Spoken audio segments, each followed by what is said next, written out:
¿Va a ocupar una sola silla? ¿Va a ocupar?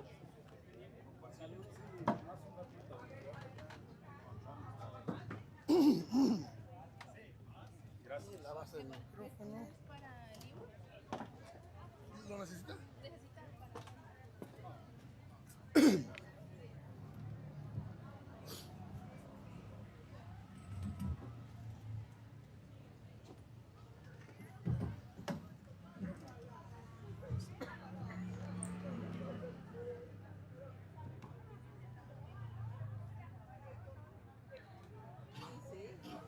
Así que como usted quiera acercárselo. Sí, ahí lo vamos regulando. Bien, pues seguimos adelante con nuestra programación de el día de hoy. Y para continuar vamos a presentar un ejemplar más y un taller que en esta ocasión nos acompaña el maestro José Francisco Cobian Figueroa, de quien voy a permitirme leer una breve reseña. Él nació en Otlán de Navarro, Jalisco, en 1962. Es médico cirujano y partero por la Universidad de Guadalajara, escritor, promotor cultural y de lectura. Durante el bachillerato y la licenciatura, fundó y dirigió la compañía teatral Alejandro Casona. Es fundador del grupo cultural Literae y su correspondiente taller literario desde 1982. Escribe poesía, cuento, novela, teatro, ensayo, guión cinematográfico y de televisión.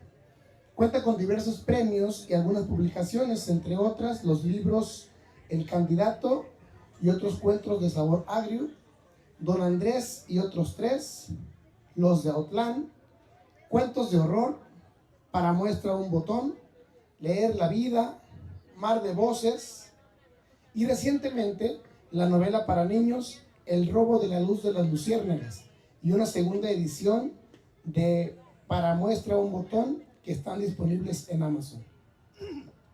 El doctor Cobian es el escritor galardonado en esta cuarta Feria Municipal del Libro y bueno, tendremos varias participaciones. Hoy es la primera de todas ellas y estamos encantados de tenerlo por aquí con nosotros. Doctor, pues lo presento entre nuestro auditorio y entre la gente que se encuentra sintonizándonos en redes sociales y le pedimos por favor que haga uso de la voz en esta tarde-noche y le agradecemos su presencia. Muchas gracias, bienvenido, maestro. Gracias.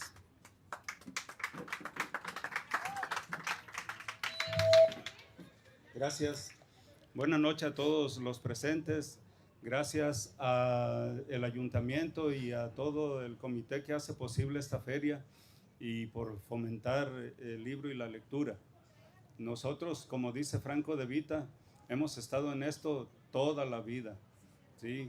No hemos perdido demasiado tiempo y cuando lo hemos perdido, aunque sea por distracción, hemos tenido ocasión de lamentarlo. Bien, lo que voy a presentarles yo ahora es precisamente la presentación y lectura de un libro inexistente.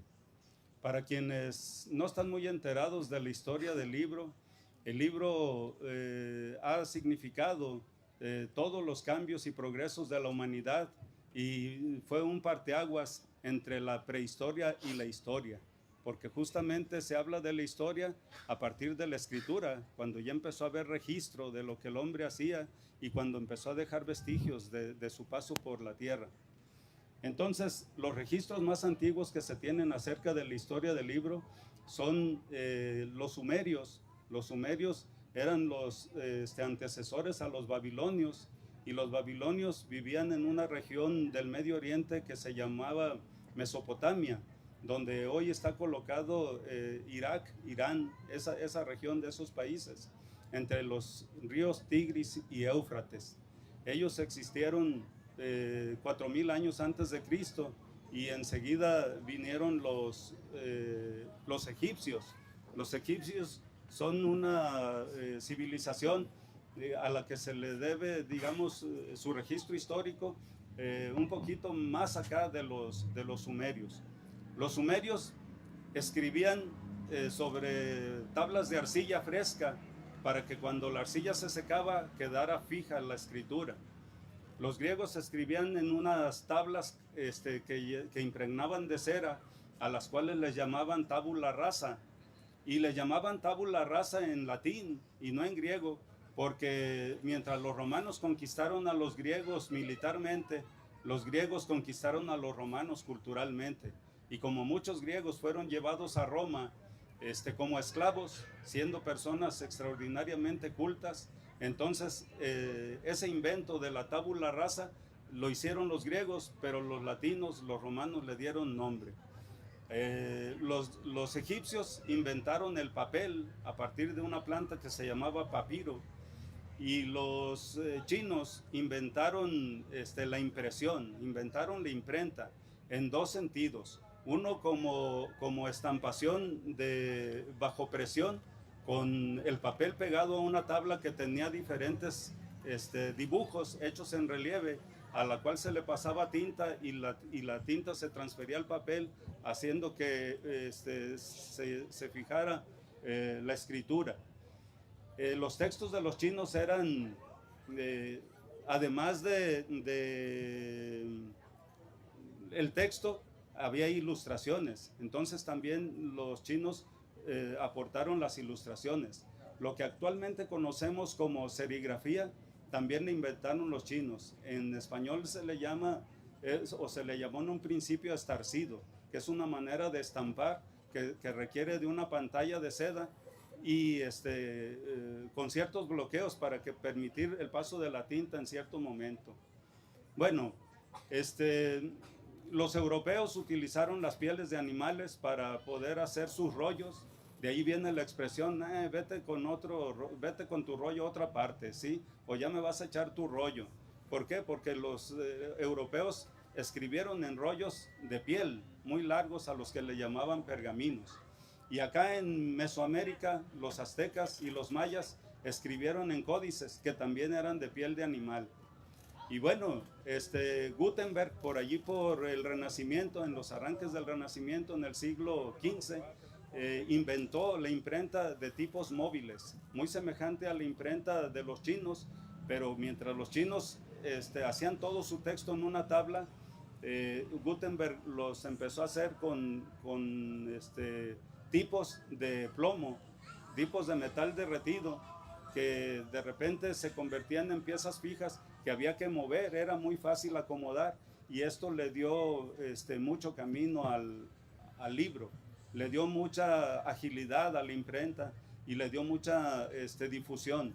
El primer libro que se imprimió con el método de Gutenberg era la Biblia, y allí fue donde nacieron los libros encuadernados. ¿Sí? Con el invento de Gutenberg nacieron los libros encuadernados, y así es como los conocemos ahora, los libros encuadernados. Pero la tecnología mejoró mucho, pasó por el linotipo, pasó también por el offset, y ahorita estamos en los soportes digitales. Pero yo con este ejercicio de ahora los voy a traer a un tiempo diferente. Digo yo que esta es la presentación de un libro inexistente, porque los libros no existen hasta que alguien los hace, ¿sí?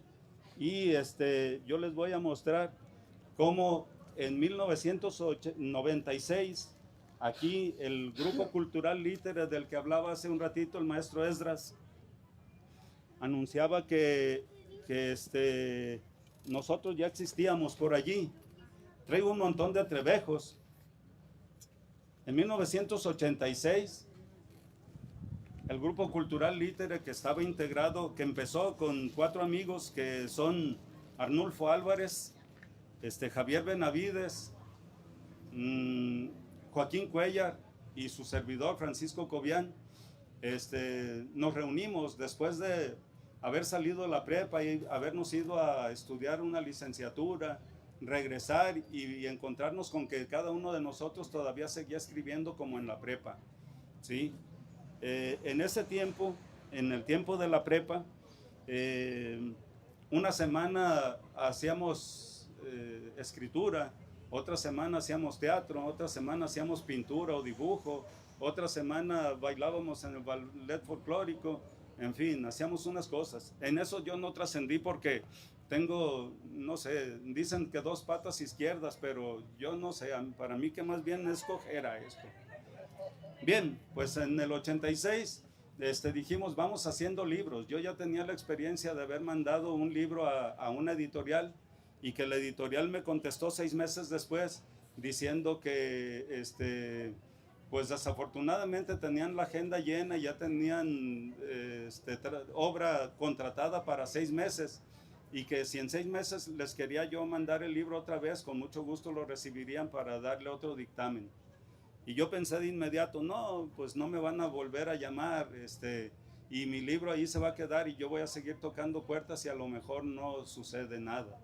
Entonces, cuando mis amigos mostraron inquietud de poner sus trabajos juntos y hacer un libro, yo les dije, pues yo se los hago. Pero ¿cómo? Pues con las carpetas que se me echaron a perder en una inundación. Cuando llegamos nosotros aquí, traíamos una farmacia y una papelería, perdón, ya me estoy trabando con eso, a lo mejor tengo sed. La farmacia tenía papelería y resulta que yo no sé a quién se le ocurrió, me imagino que a Obras Públicas o al ayuntamiento, no sé. No quiero decir que estamos tirando piedras, pero la calle Revolución en 1994 le pusieron camellón y cemento y todo. Y nosotros vivíamos justamente donde la calle hace cerrada en Constitución. Y con esas obras, pues yo no sé qué andarían pensando con lo del drenaje, pero yo creo que el drenaje les quedó al revés o quién sabe. Pero las primeras lluvias que hubo, salió todo el cochinero por la taza del baño. Nosotros estábamos dormidos, teníamos a los niños chiquitos y el cucarachero y todo lo que salió del caño, pues ahí estaba, a 1 metro de altura más o menos. Cuando empezamos a oír el ruidito del agua, nos despertamos y ya casi empezaba a desbordarse sobre el agua. Afortunadamente mis hijos dormían en literas, entonces los subí al otro nivel y nos subimos. Nos pusimos mi señora y yo a ver cómo sacábamos esa agua, pero no, tuvo que acabarse la lluvia y pasar un día completo hasta que el agua bajó solita. Pero las carpetas se mojaron, las que vendíamos en la papelería se mojaron y no quedaron más que en pedacitos. Así que cuando se nos ocurrió la idea de hacer libros, yo agarré las carpetas y con serigrafía en la mesa de la casa hice la portada de mi libro El Candidato. Y se los traigo para que vean que sí eran carpetas, ¿sí? Y que me quedaron algunas portadas porque hicimos un tiraje del libro y todavía quedaron portadas. Yo las guardo porque a lo mejor algún día los vuelvo a imprimir del mismo modo. Los interiores los hicimos en la Preparatoria Regional de Autlán. Era director Martín García de Alba, el ingeniero Martín García de Alba, y estaban de presumir un aparato que se llamaba duplicador digital que hacía unas impresiones fabulosas. Entonces, así se imprimió el libro con duplicador digital, ¿sí? Y con algo de imaginación. Lo imprimimos, lo doblamos, lo empastamos, lo guillotinamos y quedó el libro. Luego hicimos el de Arnulfo Álvarez, que se llama La Chiguana. Hicimos el de Joaquín Cuéllar, que se llamó Los Cuentos de Cuéllar. La ilustración de la portada es de mi hijo, en ese tiempo tenía 7 años, y le dimos el crédito, pues cómo lo íbamos a dejar pasar. Aquí dice que la portada, el dibujo de portada es de Francisco Cobian Jr. Bueno, no dice Jr., pero yo les estoy dando a entender eso. Luego hicimos un libro colectivo también con las mismas carpetas que nos habían echado a perder. Hicimos un librito colectivo con 4 cuentos que se llamó Don Andrés y otros 3. ¿Sí? Un poquito para que sonara poesía y otro poquito porque era cierto. Joaquín Cuéllar escribió el libro Don Andrés y le sumamos uno de Arnulfo Álvarez, uno de Javier Benavides y uno mío.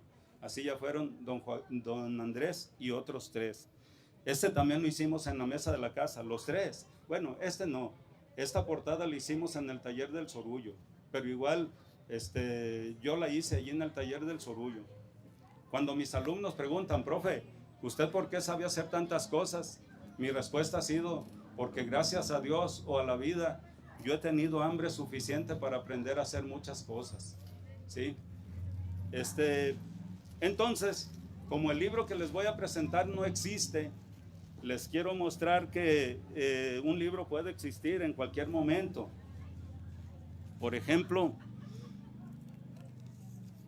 si yo saco esto de la basura, o si no dejo que llegue a la basura, pues yo lo convierto en la portada de un libro. Fíjense que nosotros empezamos aquí en 1986 con esto, con cartón reciclado. Un cartón delgado, sí, pero también el cartón grueso se puede utilizar. Esto fue en 1986 para nosotros, pero los argentinos, un equipo de argentinos por allí, hicieron un trabajo en Argentina en 2003. El mérito de ellos no fue descubrir que se puede encuadernar con cartón reciclado. El mérito de ellos fue convertir la crisis que ellos tenían económica en su país, convertirla en una oportunidad para generar un movimiento editorial importante. Allí surgieron las editoriales cartoneras y de ahí se han difundido al resto del mundo. Hay editoriales cartoneras en Venezuela, en Colombia, en Chile, en Perú, en Ecuador, en México, en España, en Estados Unidos, y están cobrando una fuerza importante. ¿Por qué? Bueno, mi madre tenía un problema muy fuerte conmigo porque cuando yo platicaba no movía las manos y ella quería que yo fregara trastes o que le ayudara a bordar alguna servilleta y pues no se podía porque yo estaba muy paralizado platicando.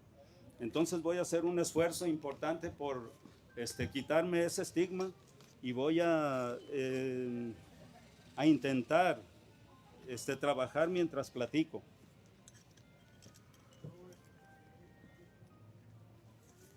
Miren, ya no supe qué se me cayó, pero bueno, una pinza. Aquí tengo una lámina de cartón y tengo pintura de tlapalería. Esta es pintura vinílica con la que suelo pintar las fachadas de la casa. Bueno, esas las pinta en realidad mi mujer, es muy habilidosa para pintar casas. Yo más bien pinto cosas así en pequeño. Y para no ser demasiado cuidadoso, les muestro que voy a derramar pintura aquí y que no voy a invertir demasiado tiempo en hacer esto para que no sea tan azul.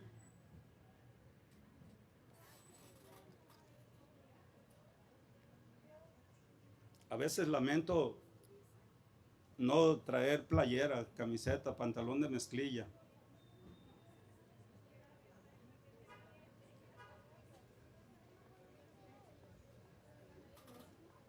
Esto que les estoy mostrando debe ser útil para los profesores en las escuelas, en las primarias.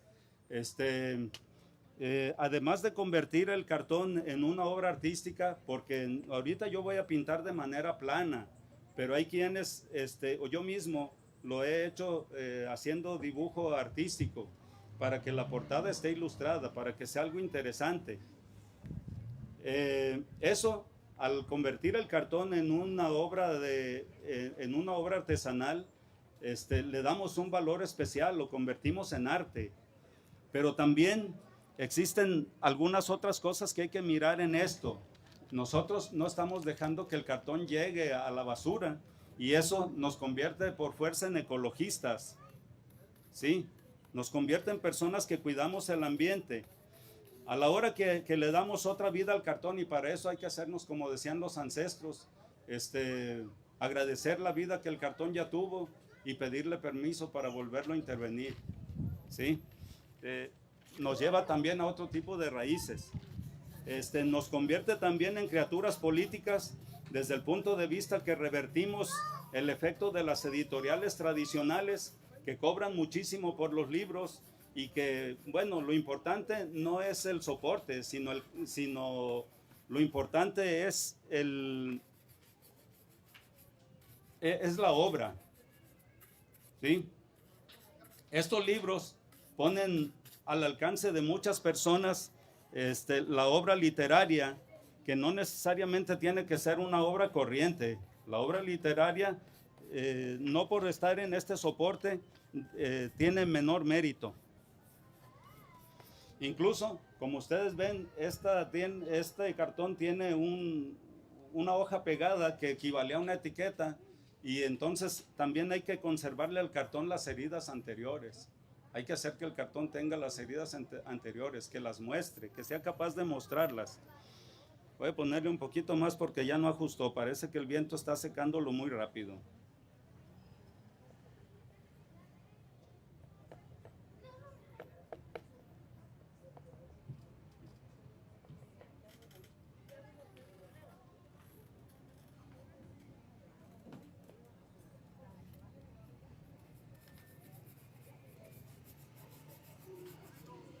No le vamos a poner demasiado cuidado por cuestión de tiempo, pero como se dice por allí, esta es la idea.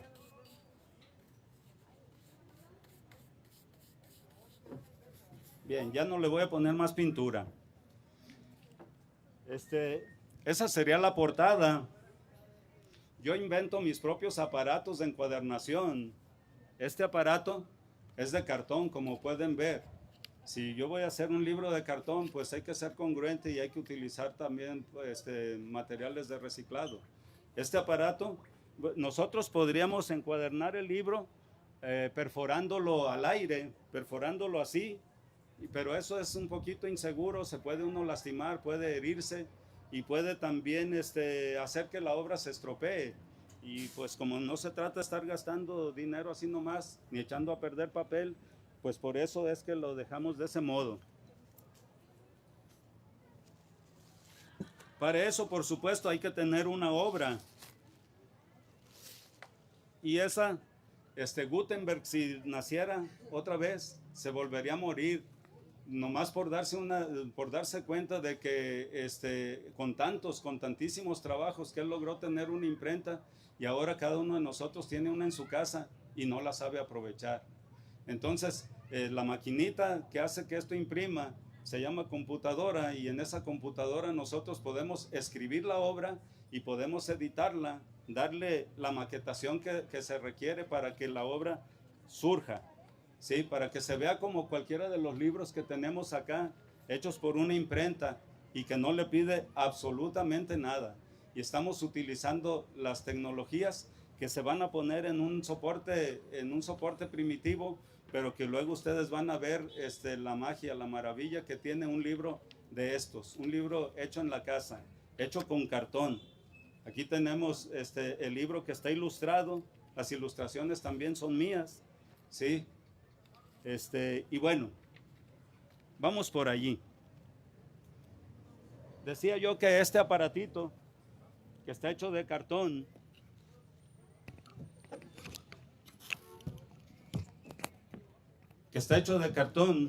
sirve para encuadernar.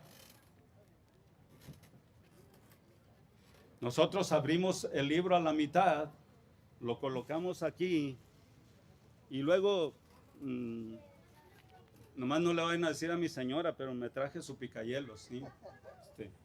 Eso es importante también. Digo, después yo luego me disculpo, porque ya saben que mejor hay que pedir perdón que permiso. Con un objeto algo pesadito, pero que tiene perforaciones previas, nosotros lo ponemos aquí y con toda la seguridad del mundo hacemos las perforaciones que se requieren, así, con un poquito de fuerza. Esto parece sadismo, pero no es.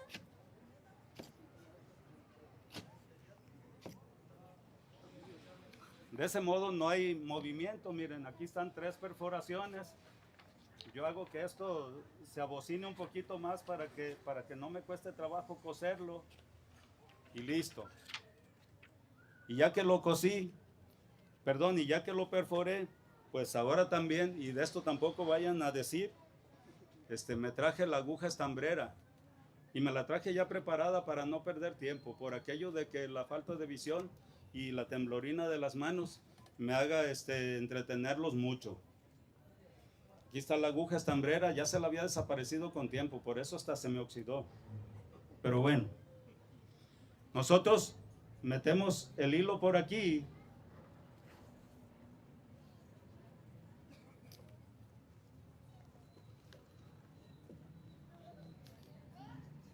Bueno, metemos el hilo por allí y luego lo insertamos por uno de los agujeros de los extremos y nos vamos al otro lado y lo insertamos acá.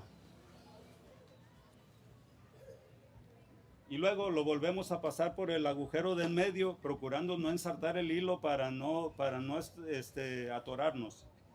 Ya que lo tenemos allí, lo que hacemos es que la punta salga por un lado y la punta anterior esté del otro, para que podamos amarrarlo.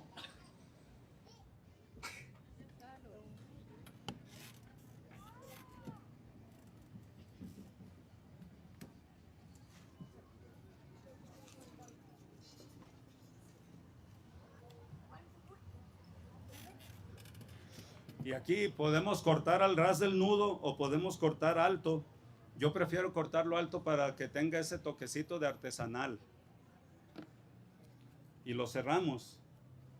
Y si ustedes se fijan, los libros allá, aquellos industriales, son muy parejitos, ¿sí? Nosotros, yo saqué un vidrio hace rato, lo traigo aquí, porque con este vidrio,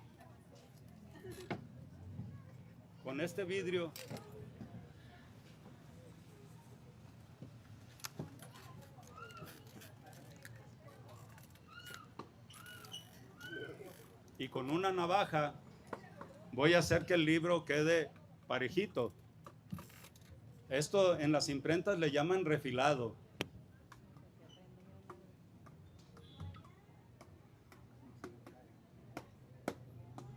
En las imprentas a este tipo de instrumentos de procesos les llaman refilados. Y yo lo que voy a hacer para ustedes es eso. Pongo esto aquí, al cabo sí me escuchan.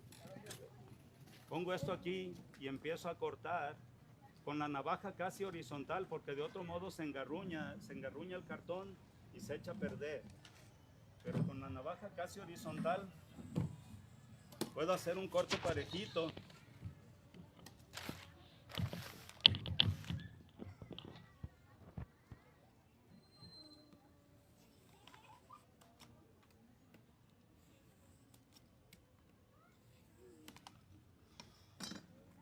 Y ya ven, aquí está completamente parejito. Abajo y arriba puedo hacer exactamente lo mismo, pero ahorita voy a ahorrar tiempo.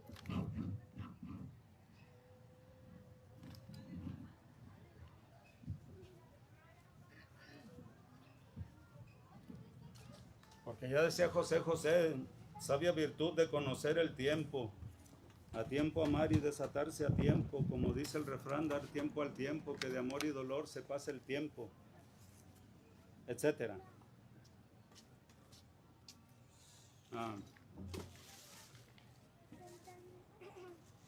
Como decía yo, podemos dibujar en la portada o podemos hacer cualquier cosa que haga que la portada esté ilustrada. Yo solamente por una cuestión de conveniencia práctica, lo que hice fue 2 impresiones. Generé 2 impresiones y las voy a fijar a la portada.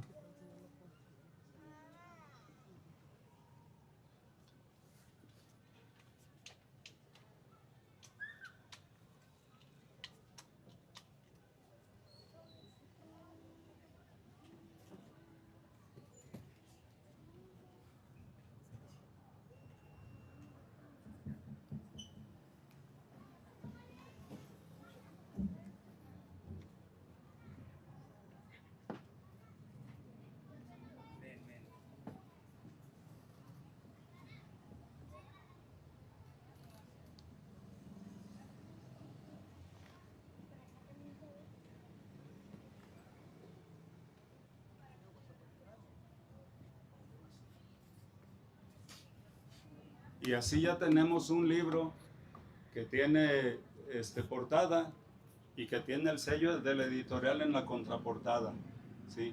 Una ilustración en la portada y, y el sello de la editorial en la contraportada. Les presento el libro que antes no existía, pero que ya existe.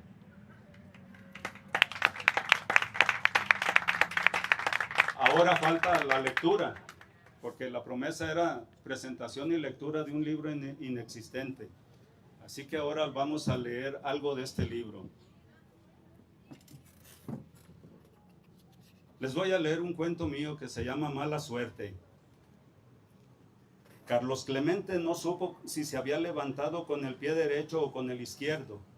Estaba de buen humor porque por primera vez en los últimos 3 años logró dormir toda la noche y al despertar no tuvo la sensación de haberse pasado las horas revolviéndose en las sábanas ajadas, llenas de sudor y de inquietudes. No recordó siquiera haber soñado algo. Era martes de carnaval. Durante todo el año estuvo ahorrando más de la mitad de su sueldo porque no quería que aquel día le pasara como otro cualquiera. Toda la gente se colgaba lo mejor que tenía, como si el martes de carnaval fuera el último que a cada uno le tocaba vivir. Carlos Clemente no quería ser menos. Se compró ropa, sombrero y zapatos nuevos. Arregló con cuidado una corbata de charro y alistó un cuero de venado en el que llevaría mezcal a la plaza de toros para beberlo a garganta limpia y participarle a los amigos. Estaba contento porque a los 25 años no tenía motivos suficientes para ser infeliz, porque había dormido espléndidamente sin los sueños ni las migrañas que le arruinaban las noches y lo obligaban a levantarse al día siguiente en una condición de perro atropellado, y porque ese día pensaba gastarse un dineral en la borrachera más grande que nadie se había puesto en toda la historia de Naltoa.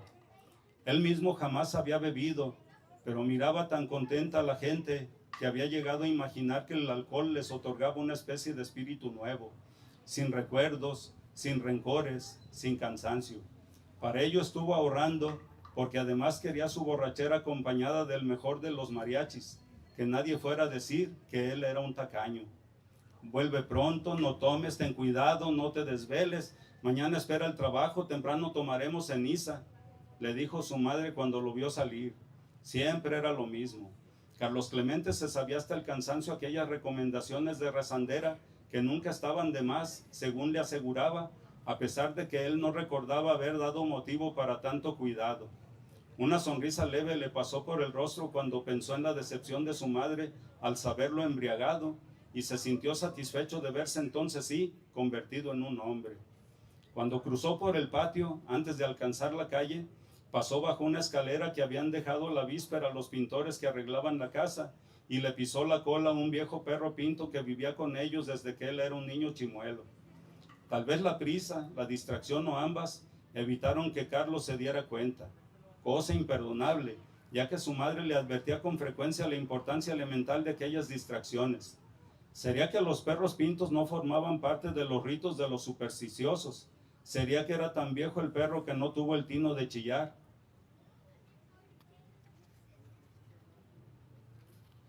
Solo contrajo una pata, aleteó con la oreja, bostezó y siguió dormido mientras Carlos Clemente llegaba a la banqueta y una brisa de tierra mojada que venía del empedrado recién regado le atacaba la nariz.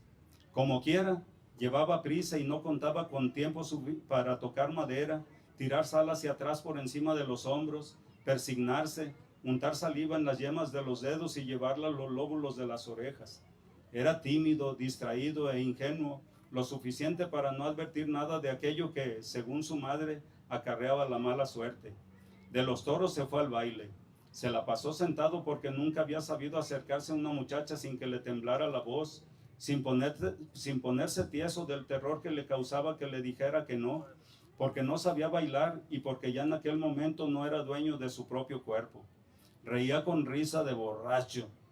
Miraba desatinadamente porque no alcanzaba a entender cómo era que sus 4 amigos se convirtieron en 8 y que vinieron a verlo como trepados en un carrusel. Se fue 2 veces al baño y las 2 veces vomitó hasta que los intestinos amenazaron con salírsele por la boca. En la segunda hasta se manchó las manos y las mangas de la camisa.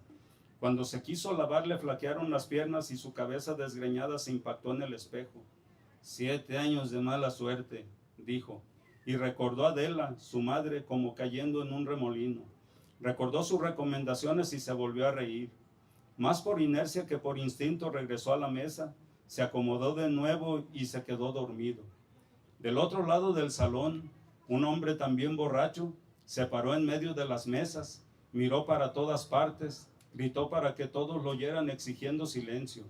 Se apagó la boruca, pararon la música, las meseras se quedaron quietas y los miles de bebedores suspendieron en el aire sus botellas de cerveza cuando vieron que traía una pistola en la mano.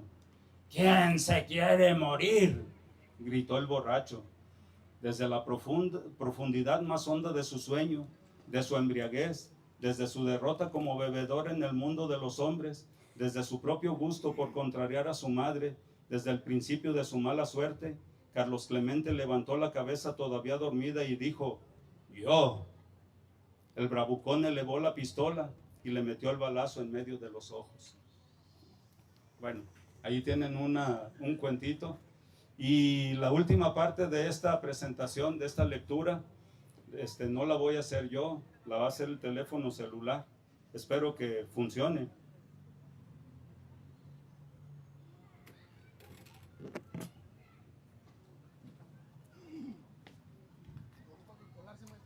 ¿Mande? No, no, lo voy a poner aquí.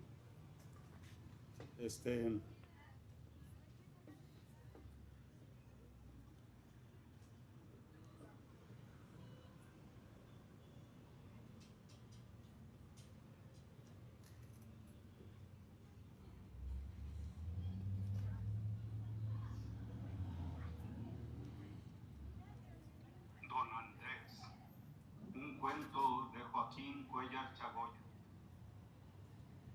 Vámonos cambiando de acera, Delfinita, porque aquí los rayos del sol están muy fuertes. Ah, qué diferencia. A esto le llamo yo frescura. Siempre que pasamos por esta cuadra, me vienen a la cabeza una cantidad de recuerdos, Delfinita, que creo que ya te habré contado 3 o 4 veces. Esa casa pintada de amarillo era de las González, que de viejas se volvieron muy rezanderas, pero las hubieras visto en su juventud, cómo le dieron vuelo a la hilacha. Herculana, la mayor de ellas, le echaba las flores a mi hermano Raúl, pero nunca le hizo el jais. Tipo Pascuato, que era mi hermano, allí hubiera salido de pobre. La casa de la Puerta Grande antes era panadería. Su dueño se llamaba Dionisio Alba. Era un hombre muy alegre que se la pasaba silbando todo el dichoso día. Fabricaba conchas, tostados, ojos de pancha, virotes, picones. Y en tiempos de Cuaresma vendía tole y capirotada. Tenía un ayudante de apellido Santos, pero era un diablo, muy gritón y mal hablado, y toda palabra que daba tenía doble sentido. ¿Quién sabe qué fin habría tenido ese Santos? Mira, Delfinita, ahí donde está ese tabachín fue de los Guisa. Te hace acordar de ellos. Eran unos catrines que nunca se supo que trabajaran en nada. Sabrá Dios cómo harían para mantenerse los vicios y aquellos bochinches que armaban. Esa otra, la casa grande con arcos, era de Pierre Lacroix, un francés que trajo el primer automóvil a este pueblo. Eso sí que era novedad. Todos quedábamos boquiabiertos al ver aquel armatoste que caminaba sin necesidad de usar caballos o bueyes, no más al puro chofer. Era una ladradera la que armaban los perros y hubieras visto toda la chiquillera que le seguía lanzando gritos y aullidos. Aunque poco le duró el gusto. En esta misma esquina se estampó ese primer carro contra el segundo, un Ford de don Fausto Guillén.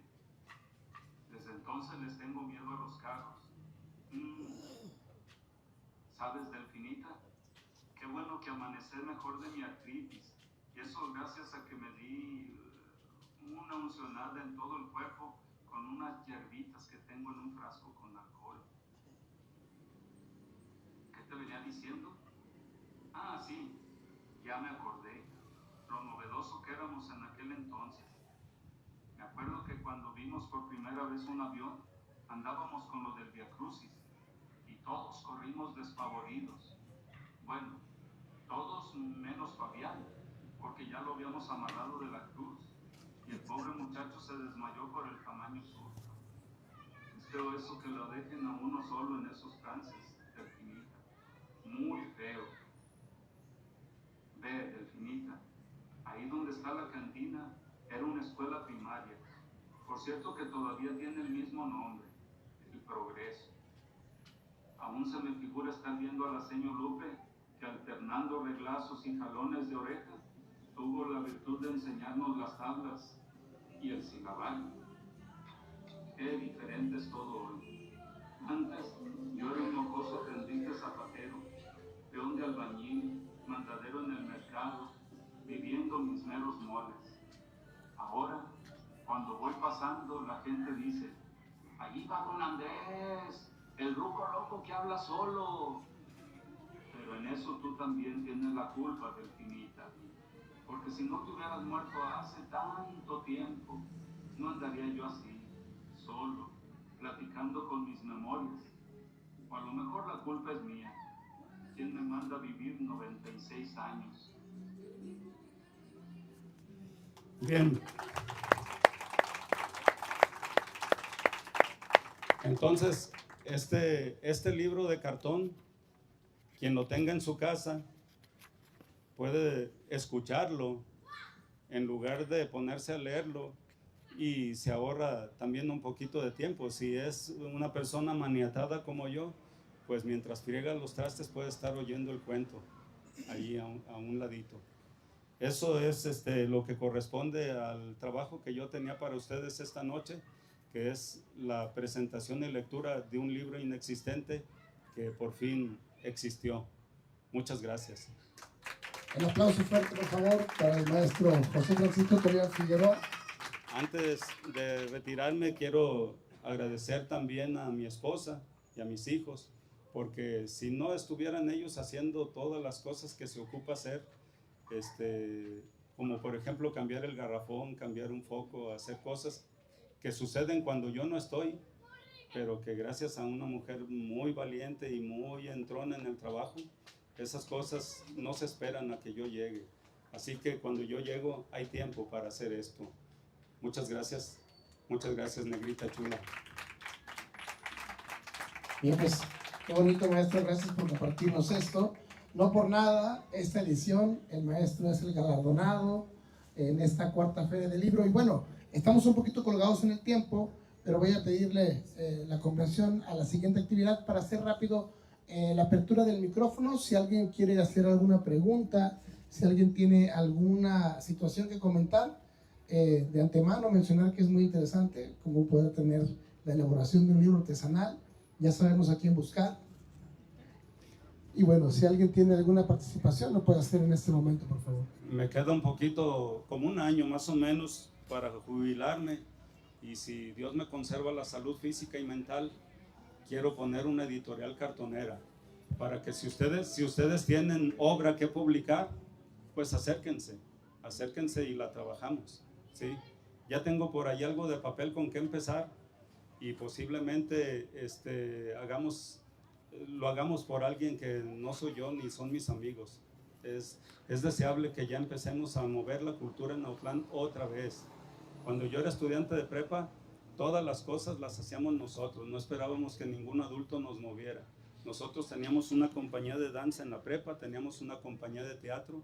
Por cierto que cuando íbamos a los pueblos a dar funciones, nuestro lema era: por el pasaje y la comida, a donde sea. Bien, maestro. Bueno, pues una vez más hago la invitación.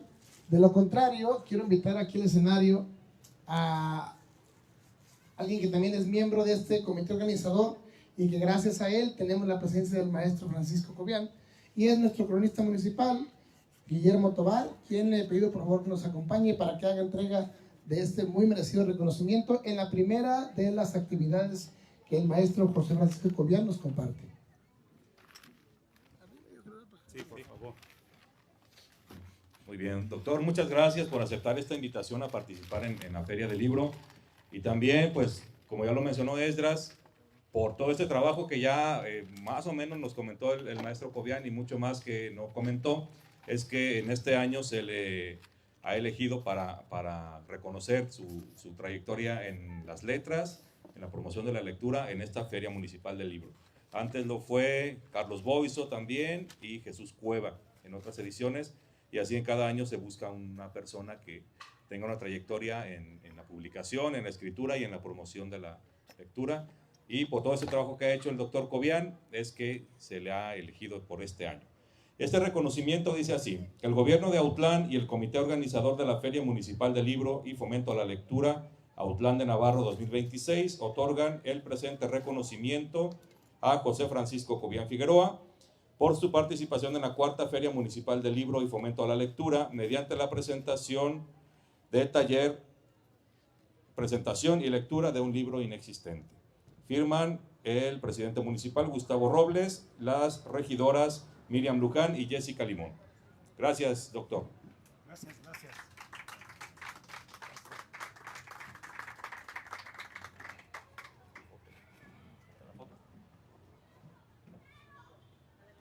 De este lado, ¿no? Está. Ajá. Por adelante de la mesa. Ah, ok. En lo que está lista la foto, les recordamos que tenemos una actividad más ahorita al terminar esta presentación y lectura de un libro inexistente. No se nos vayan, estamos por comenzar.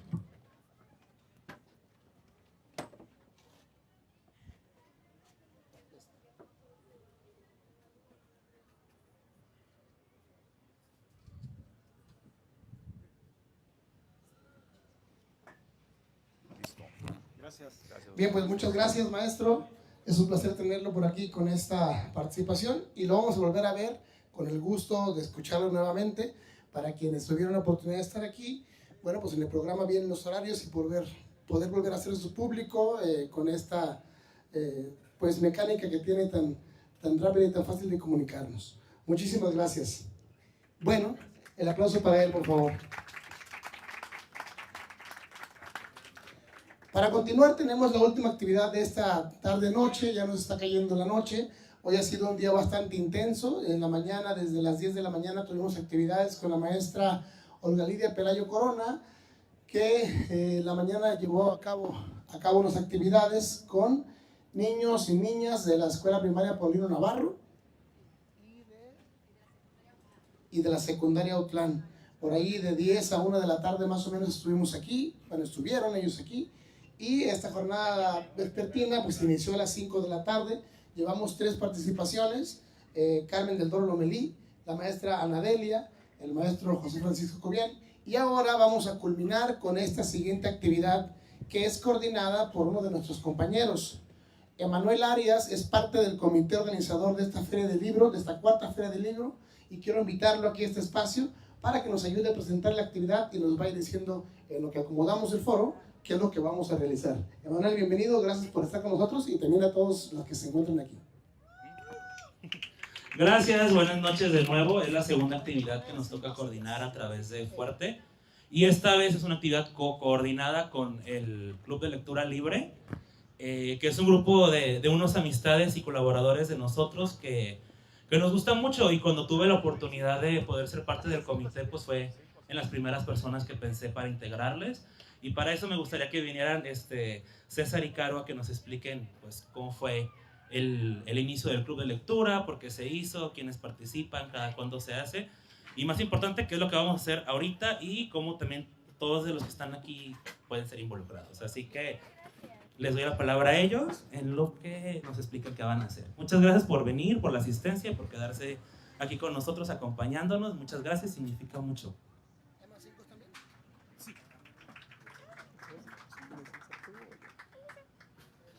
Muy bien, primero que nada, mucho gusto. Mi nombre es César Godínez. Bueno, me presento. Y ella es mi novia Carolina.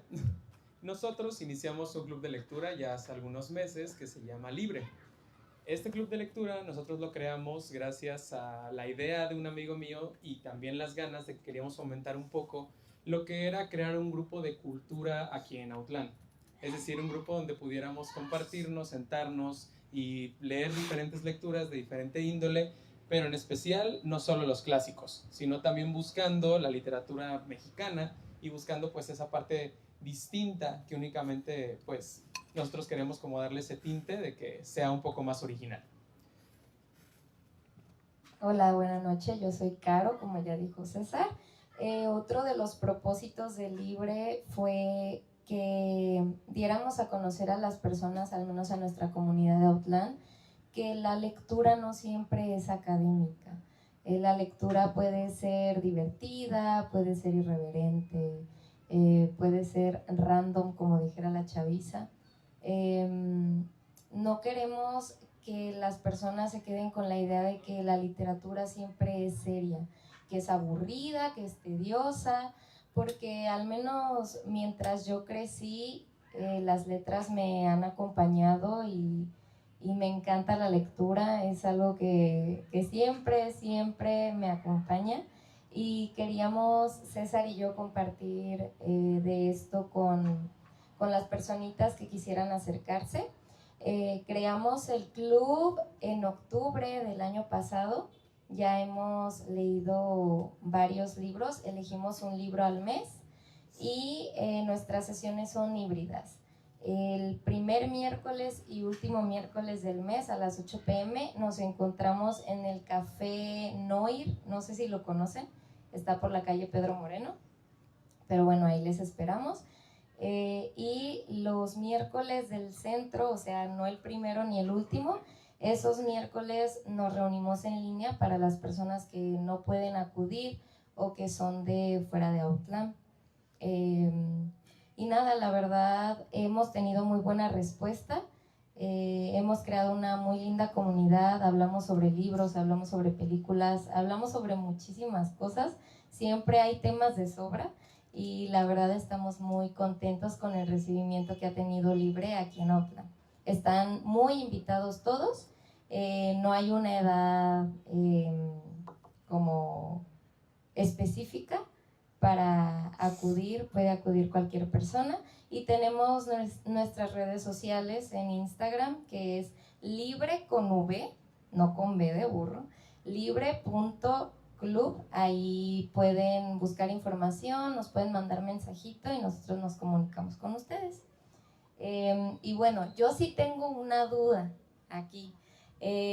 César y yo vamos a leer 2 cuentos, pero en el club nuestra dinámica es que todos leemos los cuentos juntos, es decir, si hay 10 integrantes ese día, los 10 integrantes nos dividimos la lectura para que todos participemos y al final de la lectura platicamos nuestras impresiones, qué opinamos al respecto, si nos gustó, si no nos gustó, porque como el club es libre, podemos opinar incluso si la lectura no es buena, por qué no nos gusta. Tenemos toda la confianza y la libertad para dar nuestra opinión o nuestro punto de vista. Entonces mi duda aquí es cómo, si podemos leer los integrantes de Libre que están aquí o solo nos limitamos César y yo a las lecturas. ¿Sí? ¿Todos? Entonces no sé si quieres que pasemos tipo los micrófonos en orden o con podríamos sentarnos ahí los que quepamos. Ajá. Y en la primera fila los que sobren, que sea como no tan... Sí, que esté así, ¿no? Que esté el círculo de lectura. Entonces, compañeros, compañeras que vinieron de Libre, háganos favor de venir hacia acá, porque vamos a hacer la misma dinámica para que las personas se familiaricen y espero que las creaciones literarias que elegimos para el día de hoy sean de su agrado. Y si no, pues también está bien, es válido que no nos gusten ciertas lecturas, es válido que no nos gusten ciertos libros, ¿va? Entonces, Mel, faltas tú. Vente. Incluso, cierto, si hay personas que no son del club, que no conocían el club y quisieran leer con nosotros, adelante, también pudieran hasta levantar la mano si quieren leer con nosotros, ¿va? Vamos a empezar con un cuento de una escritora argentina que se llama Mariana Enríquez. No sé si han escuchado sobre ella, pero es contemporánea. Ella escribe terror, pero no un terror paranormal, sino un terror más realista. César tiene una semblanza sobre esta escritora, entonces le voy a pasar el micrófono para que nos hable un poquillo sobre Mariana Enríquez. Muy bien, como tal, primero quiero mencionar de qué recopilatorio de cuentos vamos a, pues esta noche como tal el cuento. Se llama Las cosas que perdimos en el fuego. El nombre del cuento es homónimo al mismo. Y bueno, para comenzar, Mariana Enríquez es nacida en Buenos Aires, es del 1973, es una escritora catalogada en el género de terror, que pertenece a la nueva narrativa argentina. Sus obras han sido traducidas más de 30 idiomas y tiene diferentes premios que pues la han galardonado y la han puesto dentro de la parte principal de autoras latinoamericanas.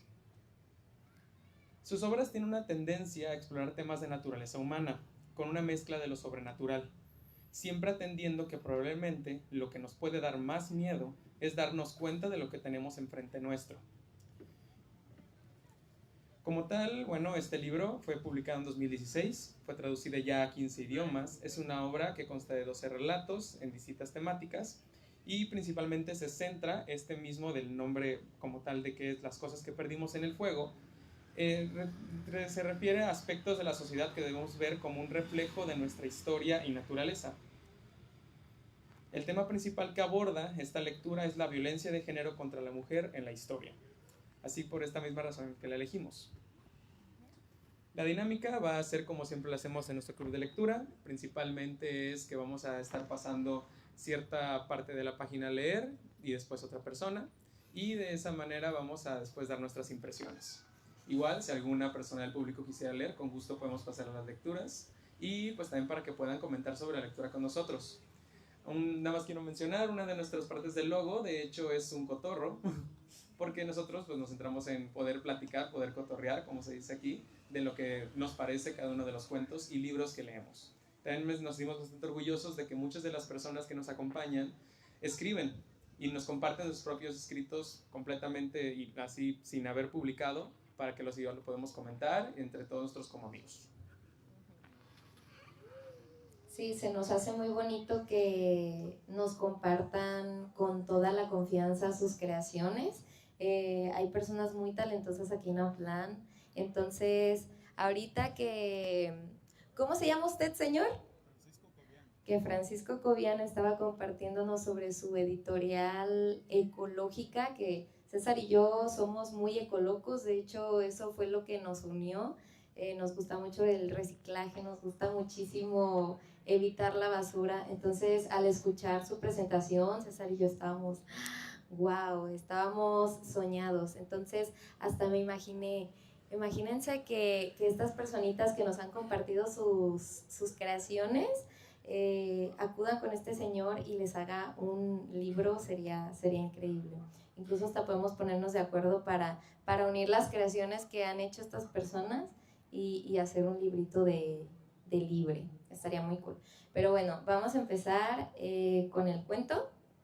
La dinámica va a ser que vamos a ir pasando el micrófono página por página mientras vamos leyendo, como siempre hacemos en el club. Y como dijo César, ya después cotorreamos sobre el libro. Platicamos nuestras impresiones, qué nos gustó, qué no nos gustó.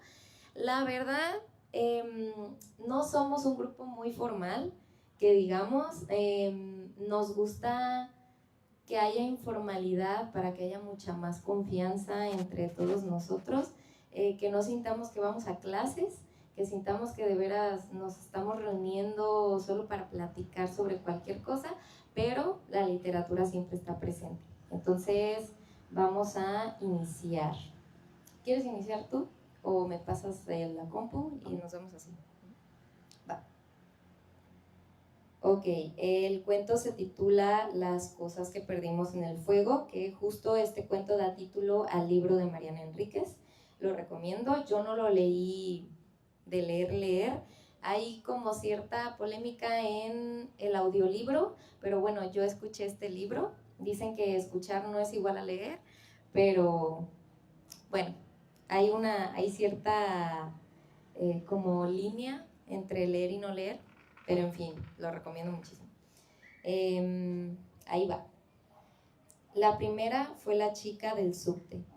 Había quien lo discutía, o al menos discutía su alcance, su poder, su capacidad para desatar las hogueras por sí sola. Eso era cierto. La chica del subte solo predicaba en las 6 líneas del tren subterráneo de la ciudad y nadie la acompañaba. Pero resultaba inolvidable.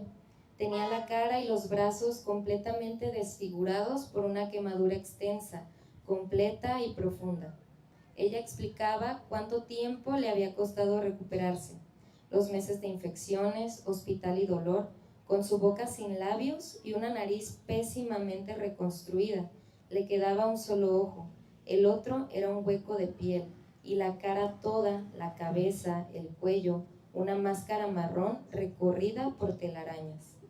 En la nuca conservaba un mechón de pelo largo, lo que acrecentaba el efecto máscara. Era la única parte de la cabeza que el fuego no había alcanzado. Tampoco había alcanzado las manos, que eran morenas y siempre estaban un poco sucias de manipular el dinero que mendigaba. Su método era audaz. Subía al vagón y saludaba a los pasajeros con un beso si no eran muchos, si la mayoría viajaba sentada. Algunos apartaban la cara con disgusto, hasta con un grito ahogado. Algunos aceptaban el beso sintiéndose bien consigo mismos. Algunos apenas dejaban que el asco les erizara la piel de los brazos. Y si ella lo notaba, en verano, cuando podía verles la piel al aire, acariciaba con los dedos mugrientos los pelitos asustados y sonreía con su boca que era un tajo. Incluso había quienes se bajaban del vagón cuando la veían subir, los que ya conocían el método y no querían el beso de esa cara horrible. La chica del subte, además, se vestía con jeans ajustados, blusas transparentes, incluso sandalias con tacos cuando hacía calor. Llevaba pulseras y cadenitas colgando del cuello.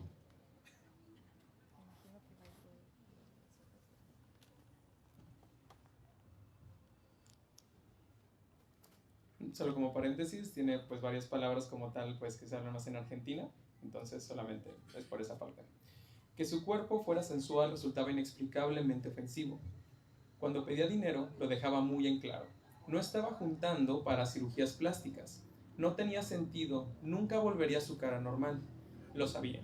Pedía para sus gastos, para el alquiler, la comida.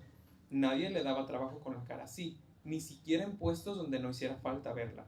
Y siempre, cuando terminaba de contar sus días de hospital, nombraba al hombre que la había quemado, Juan Martín Pozzi, su marido. Llevaba 3 años casada con él. No tenía hijos. Él creía que ella lo engañaba y tenía razón. Estaba por abandonarlo. Para evitar eso, él la arruinó, que no fuera de nadie más entonces. Mientras dormía, le echó alcohol en la cara y le acercó el encendedor. Cuando ella no podía hablar, cuando estaba en el hospital y todos esperaban que muriera, Pozzi dijo que se había quemado sola. Se había derramado el alcohol en medio de una pelea y había querido fumar un cigarrillo todavía mojado. Y le creyeron. Sonreía la chica del subte con su boca sin labios, su boca de reptil. Hasta mi papá le creyó. Ni bien pudo hablar, en el hospital contó la verdad. Ahora él estaba preso. Cuando se iba del vagón, la gente no hablaba de la chica quemada, pero el silencio en que quedaba el tren, roto por las sacudidas sobre los rieles, decía: qué asco, qué miedo, no voy a olvidarme más de ella. ¿Cómo se puede vivir así? A lo mejor no había sido la chica del subte la desencadenante de todo, pero ella había introducido la idea en su familia, creía Silvina. Fue una tarde de domingo. Volvían con su madre del cine, una excursión rara, casi nunca salían juntas. La chica del subte dio sus besos y contó su historia en el vagón. Cuando terminó, agradeció y se bajó en la estación siguiente. No le siguió a su partida el habitual silencio incómodo y avergonzado. Un chico, no podía tener más de 20 años, empezó a decir qué manipuladora, qué asquerosa, qué necesidad. También hacía chistes. Silvina recordaba que su madre, alta y con el pelo corto y gris, todo su aspecto de autoridad y potencia, había cruzado el pasillo del vagón hasta donde estaba el chico. Casi sin tambalearse, aunque el vagón se sacudía como siempre, y le habían dado un puñetazo en la nariz, un golpe decidido y profesional, que lo hizo sangrar y gritar. «Y vieja, ¿qué te pasa?». Pero su madre no respondió, ni al chico que lloraba de dolor, ni a los pasajeros que dudaban entre insultarla o ayudarla. Silvina recordaba la mirada rápida, la orden silenciosa de sus ojos y cómo los dos habían salido corriendo, no bien las puertas se abrieron y habían seguido corriendo por las escaleras a pesar de que Silvina estaba poco entrenada y se cansaba enseguida. Correr le daba tos.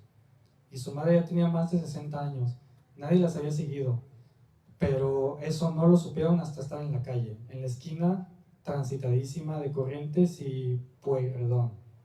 Se metieron entre la gente para evitar y despistar a algún guardia o incluso a la policía. Después de 200 metros se dieron cuenta de que estaban a salvo. Silvina no podía olvidar la carcajada alegre, aliviada de su madre. Hacía años que no la veía tan feliz. Hicieron falta Lucila y la epidemia que desató, sin embargo, para que llegaran las hogueras. Lucila era una modelo y era muy hermosa, pero sobre todo era encantadora. En las entrevistas de la televisión parecía distraída e ingenua, pero tenía respuestas inteligentes y audaces y por eso también se hizo famosa. Medio famosa. Famoso del todo se hizo cuando anunció su noviazgo con Mario Ponte, el 7 de Unidos de Córdoba, un club de segunda división que había llegado heroicamente a primera y se había mantenido entre los mejores durante 2 torneos gracias a un gran equipo, pero sobre todo gracias a Mario, que era un jugador extraordinario que había rechazado ofertas de clubes europeos de puro leal. Aunque algunos especialistas decían que a los 32 y con un nivel de competencia de los campeonatos europeos, era mejor para Mario convertirse en una leyenda local que en un fracaso transatlántico. Lucila parecía enamorada y aunque la pareja tenía mucha cobertura en los medios, no se le prestaba demasiada atención. Era perfecta y feliz y sencillamente faltaba drama. Ella consiguió mejores contratos para publicidades y cerraba todos los desfiles. Él se compró un auto carísimo. El drama llegó una madrugada cuando sacaron a Lucila en camilla del departamento que compartía con Mario Ponte. Tenía el 70% del cuerpo quemado y dijeron que no iba a sobrevivir. Sobrevivió una semana. Gracias. Silvina, recordando que apenas los informes en los noticieros, las charlas en la oficina, él se había quemado durante una pelea. Igual que la chica del subte, le habían vaciado una botella de alcohol sobre el cuerpo. Ella estaba en la cama. Y después, echado un fósforo encendido sobre el cuerpo desnudo. La dejó arder unos minutos y la cubrió con la colcha. Después llamó a la ambulancia. Dijo, como el marido de la chica del subte, que había sido ella. Por eso, cuando de verdad las mujeres empezaron a quemarse, nadie les creyó. Pensaban Silvina mientras esperaban el colectivo. No usaba su propio auto cuando visitaba a su madre. La podían seguir. Creían que estaba protegiendo a sus hombres, que todavía les tenían miedo, que estaban choqueadas y que no podían decir la verdad. Costó mucho concebir las hogueras. Ahora que había una hoguera por semana, todavía nadie sabía ni qué decir ni cómo detenerlas, salvo con lo de siempre. Controles, policías, vigilancia. Eso no servía. Una vez le habían dicho a una amiga anoréxica, a Silvina, no pueden obligarte a comer. Sí pueden. Le había contestado Silvina, te pueden poner suero, una sonda. Sí, pero no pueden controlarte todo el tiempo. Cortás la sonda, cortás el suero. Nadie puede vigilarte 24 horas al día. La gente duerme. Era cierto. Esa compañera de colegio se había muerto finalmente. Silvina se sentó con la mochila sobre las piernas. Se alegró no tener que viajar parada. Siempre temía que alguien abriera la mochila y se diera cuenta de lo que cargaba. Hicieron falta muchas mujeres quemadas para que empezaran las hogueras. Es contagio, explicaban los expertos en violencia de género en diarios y revistas, y radios y televisión, y donde pudieran hablar. Era tan complejo informar, decían, porque por un lado había que alertar sobre los feminicidios y por el otro se provocaban estos efectos, parecidos a lo que ocurre con los suicidios entre adolescentes. Hombres queman a sus novias, esposas, amantes por todo el país, con alcohol, la mayoría de las veces como Ponte, por lo demás el héroe de muchos, pero también con ácido, y en un caso particularmente horrible, la mujer había sido arrojada sobre neumáticos que ardían en medio de una ruta por alguna protesta de trabajadores. Pero Silvina y su madre recién se movilizaron, sin consultarlo entre ellas, cuando pasó lo de Lorena Pérez y su hija, las últimas asesinadas antes de la primera hoguera. El padre, antes de suicidarse, les había pegado fuego a la madre e hija con el ya clásico método de la botella de alcohol. No las conocían, pero Silvina y su madre fueron al hospital para tratar de visitarlas o, por lo menos, protestar en la puerta. Ahí se encontraron. Y ahí estaba también la chica del subte, pero ya no estaba sola. La acompañaba un grupo de mujeres de distintas edades, ninguna de ellas quemada. Cuando llegaron las cámaras, la chica del subte y sus compañeras se acercaron a la luz. Ella contó su historia. Las otras asentían y aplaudían. La chica del subte dijo algo impresionante y brutal. Si siguen así, los hombres se van a tener que acostumbrar. La mayoría de las mujeres van a ser como yo. Si no se mueren, estaría bueno, ¿no? Una belleza nueva. La mamá de Silvina se acercó a la chica del subte y a sus compañeras cuando se retiraron las cámaras. Había varias mujeres de más de 70 años. A Silvina la sorprendió verlas dispuestas a pasar la noche en la calle, a acampar en la vereda y pintar sus carteles que pedían basta, basta de quemarnos. Ella también se quedó y, por la mañana, fue a la oficina sin dormir. Sus compañeros ni estaban enterados de la quema de la madre y la niña. Se estaban acostumbrando, pensó Silvina. Lo de la niñita les da un poco de más impresión, pero solo eso, un poco.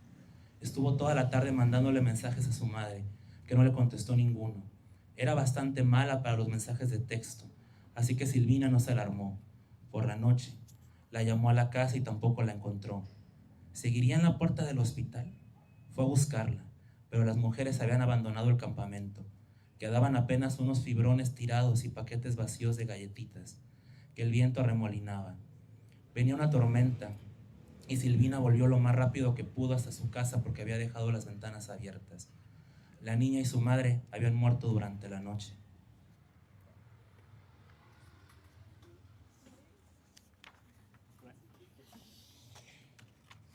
Silvina participó de su primera hoguera en un campo sobre la Ruta 3. Las medidas de seguridad todavía eran muy elementales, las de las autoridades y las de las mujeres ardientes.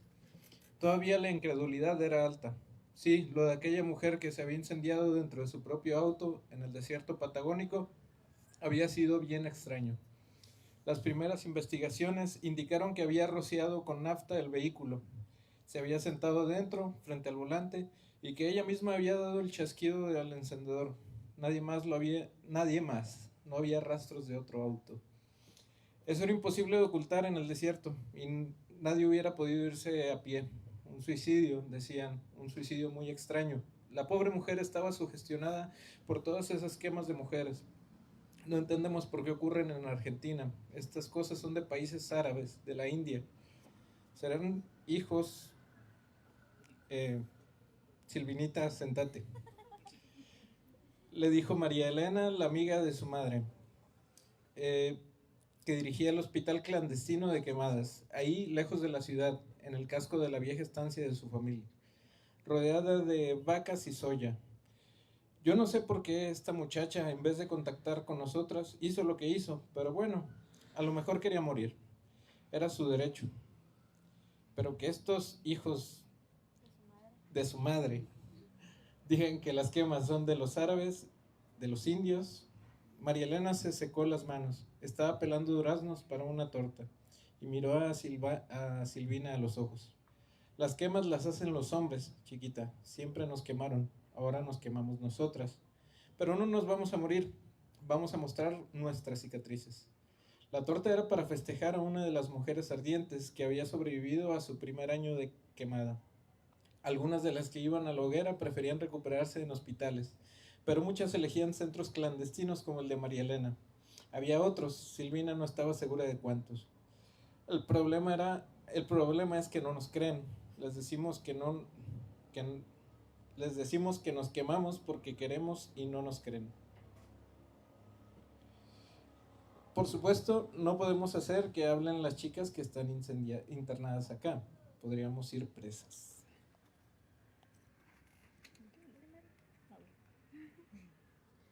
Podemos filmar una ceremonia, dijo Silvina. Ya lo pensamos, pero sería invadir la privacidad de las chicas.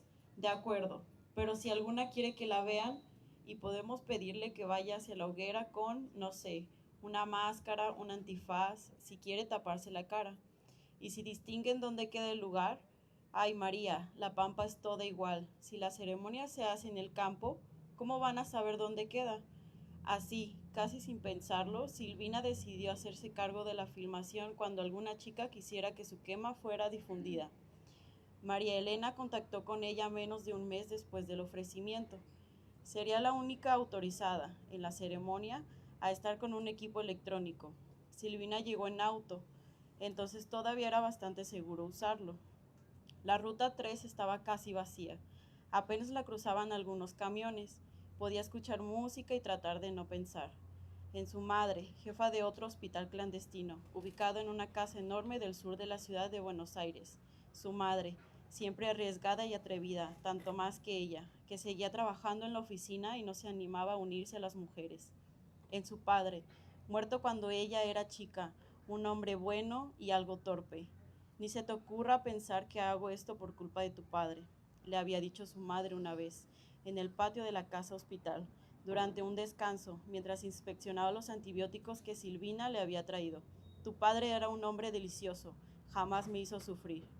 En su exnovio, a quien había abandonado al mismo tiempo que supo definitiva la radicalización de su madre, porque él las pondría en peligro, lo sabía, era inevitable.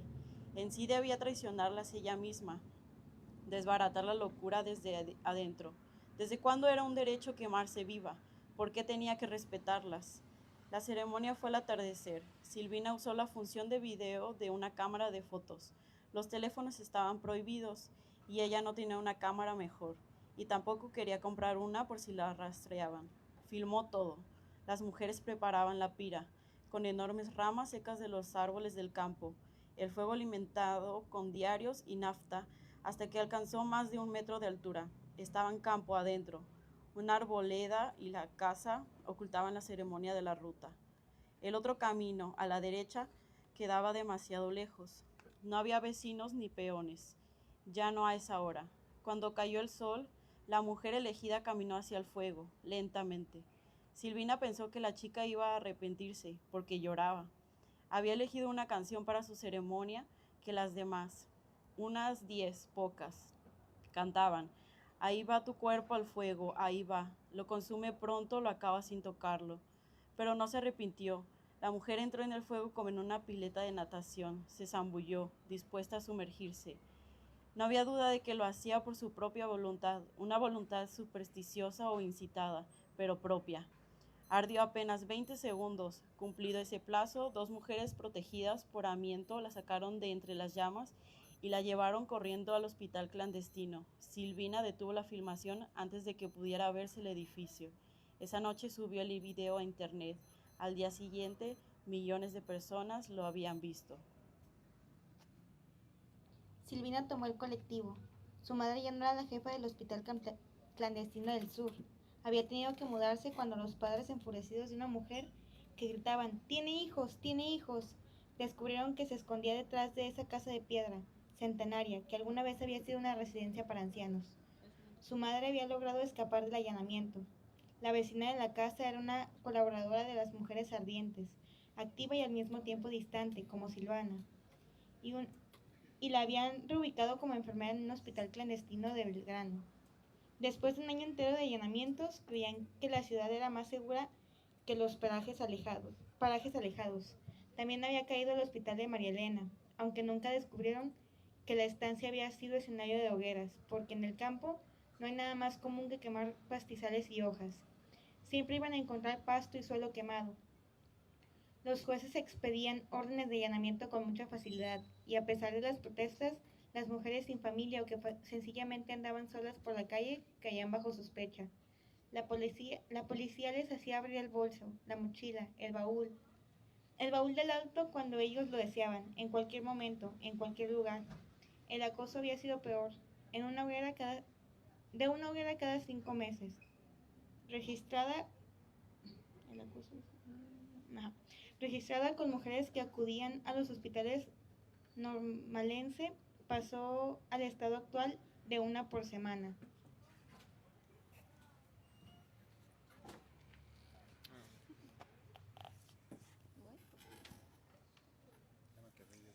Y tal como esa compañera de colegio le había dicho a Silvina, las mujeres se las arreglaban para escapar de la vigilancia más que bien.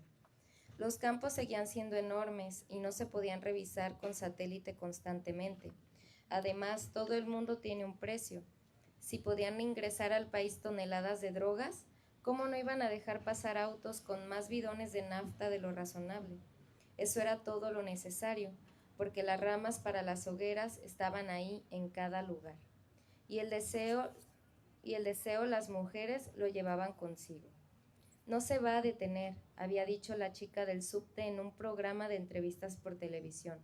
Vean el lado bueno, decía, y se reía con su boca de reptil. Por lo menos ya no hay trata de mujeres, porque nadie quiere un monstruo quemado, y tampoco quieren a estas locas argentinas que un día van y se prenden fuego, y capaz que le pegan fuego al cliente también. Una noche, mientras esperaba el llamado de su madre, que le había encargado antibióticos, Silvina los conseguía haciendo ronda por los hospitales de la ciudad, donde trabajaban colaboradoras de las mujeres ardientes. Tuvo ganas de hablar con su exnovio. Tenía la boca llena de whisky y la nariz de humo de cigarrillo y del olor a la gasa furacinada, la que se usa para las quemaduras, que no se iba nunca, como no se iba el de la carne humana quemada, muy difícil de describir, sobre todo porque más que nada olía a nafta, aunque detrás había algo más, inolvidable y extrañamente cálido. Pero Silvina se contuvo. Lo había visto en la calle con otra chica. Eso ahora no significaba nada.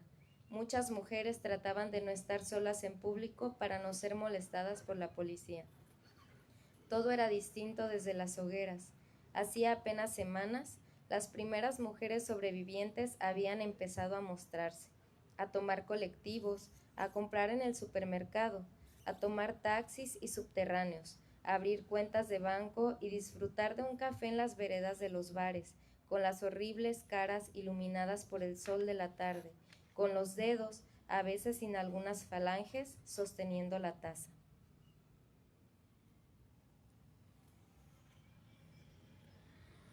¿Les darían trabajo? Sí. ¿Cuándo llegaría el mundo ideal de hombres y monstruos? Silvina visitó a María Elena en la cárcel. Al principio, ella y su madre habían temido que las otras reclusas la atacaran, pero no, la trataban inusitadamente bien. Es que yo hablo con las chicas. Les cuento que a nosotras las mujeres siempre nos quemaron, que nos quemaron durante 4 siglos. No lo pueden creer, no sabían nada de los juicios de las brujas, ¿se dan cuenta? La educación en este país se fue al carajo. Pero tienen interés, pobrecitas quieren saber.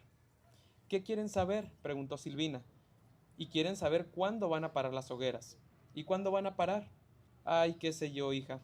Por mí que no paren nunca.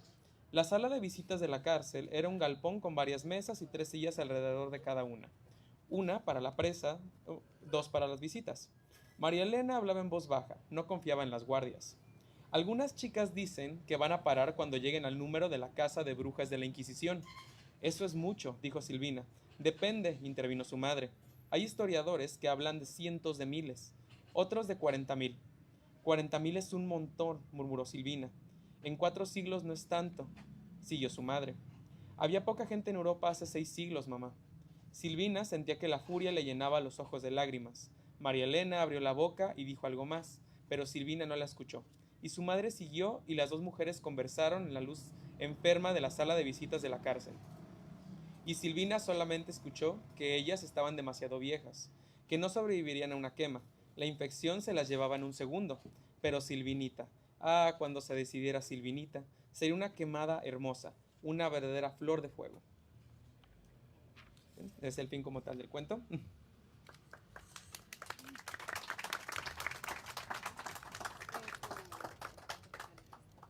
Muy bien. Como pueden notar, es un cuento que habla principalmente de unas mujeres que tomaron la decisión, si las estaban ya violentando en sus propias parejas, en sus propios hogares, quemarlas vivas directamente, algunas sobrevivían, algunas no, tomaron la decisión de comenzar a quemarse ellas mismas. ¿Por qué quemarse ellas mismas? Porque lo hacían controladamente. Es una alegoría muchas veces a ese tipo de acciones que toman las personas para evitar que las violenten ellas mismas. Pero realmente este cuento Yo lo elegí porque habla de un tema que siento yo que es muy importante que lo tomemos en cuenta, que es la violencia hacia la mujer. Y sobre todo porque habla mucho tipo de violencia además de solo la física. Si lo ponemos en perspectiva, quisiera como recordar esta parte. Primero habla de ese sesgo que existe cuando una persona se te acerca y está pidiendo dinero. Cuando directamente, pues ya las personas toman como que es algo desagradable. Es la primera parte que cuentan sobre la señora del subte. Siguiendo con esto, también quisiera hablar un poco de que pues ella solamente lo hacía por la comida, por el alquiler. Pero cuando pasa el tiempo y ellas están observando de que hay más mujeres que las queman vivas de una manera atroz, pues ellas toman acción. Toman la opción de que se quemen ellas mismas, tomando en cuenta o digamos haciéndolo como a cuentas de todas las mujeres que fueron quemadas en la historia fue la época de la Santa Inquisición, que las quemaban por brujas.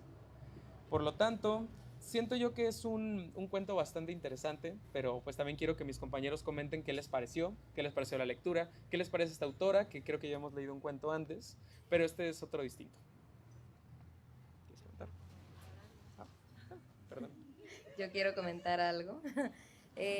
A mí lo que me gusta mucho de este cuento es cómo las mujeres deciden tomar el control. Es su forma de decir, aunque sea algo atroz, no lo está haciendo alguien contra mí, sino que yo decido hacerlo.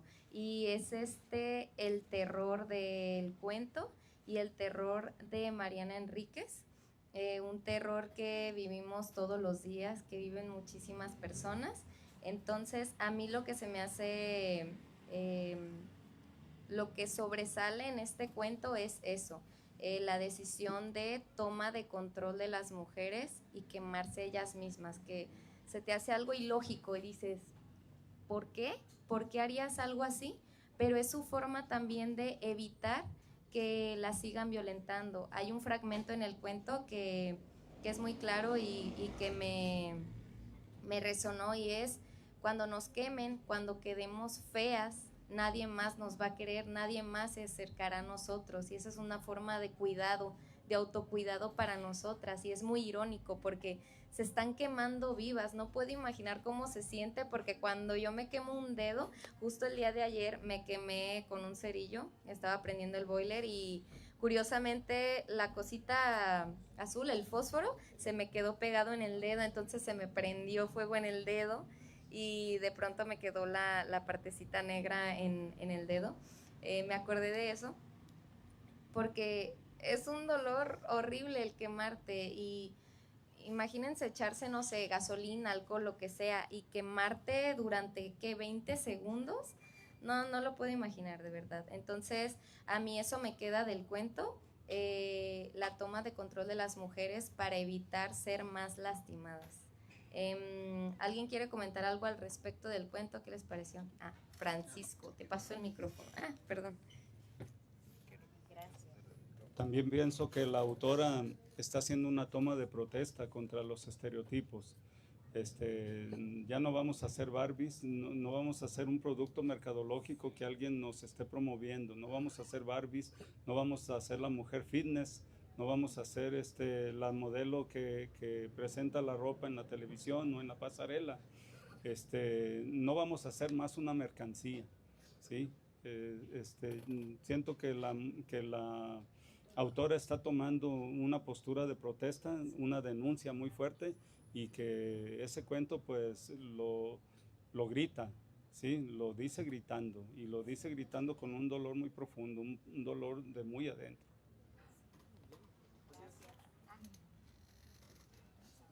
Oye, tengo 2 puntos. Uno, la parte muy importante, el contexto del país, porque cuando leí lo de la torta de durazno pensé que era un bolillo con durazno, ¿no? Es un pastel. Es de Argentina, la torta es pastel, ¿no? Y otro que se me hizo muy interesante es con la mujer del tren, ¿cómo se llama?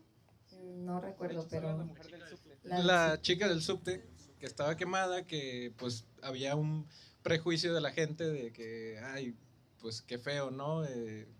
No tenían todo el contexto, Y sí me puse a pensar como todas las veces, o más bien toda esa gente en esa situación, en realidad pues hay una historia quizás muy interesante o muy desastrosa por detrás que pues a veces a lo mejor estaría interesante escuchar, ¿no?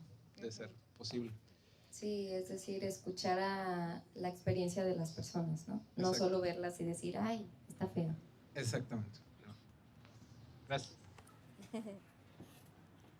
Y que justo vivimos, voy a sonar el Joker, ¿no? Pero vivimos en una sociedad donde se le castiga mucho al cuerpo que no es bueno, entre comillas, o el cuerpo que no es hegemónico, ¿no? O sea, justo a quien es quemado se le recrimina y se le ve con asco, ¿no? Quienes nacen con discapacidades, quienes no cumplen las normas.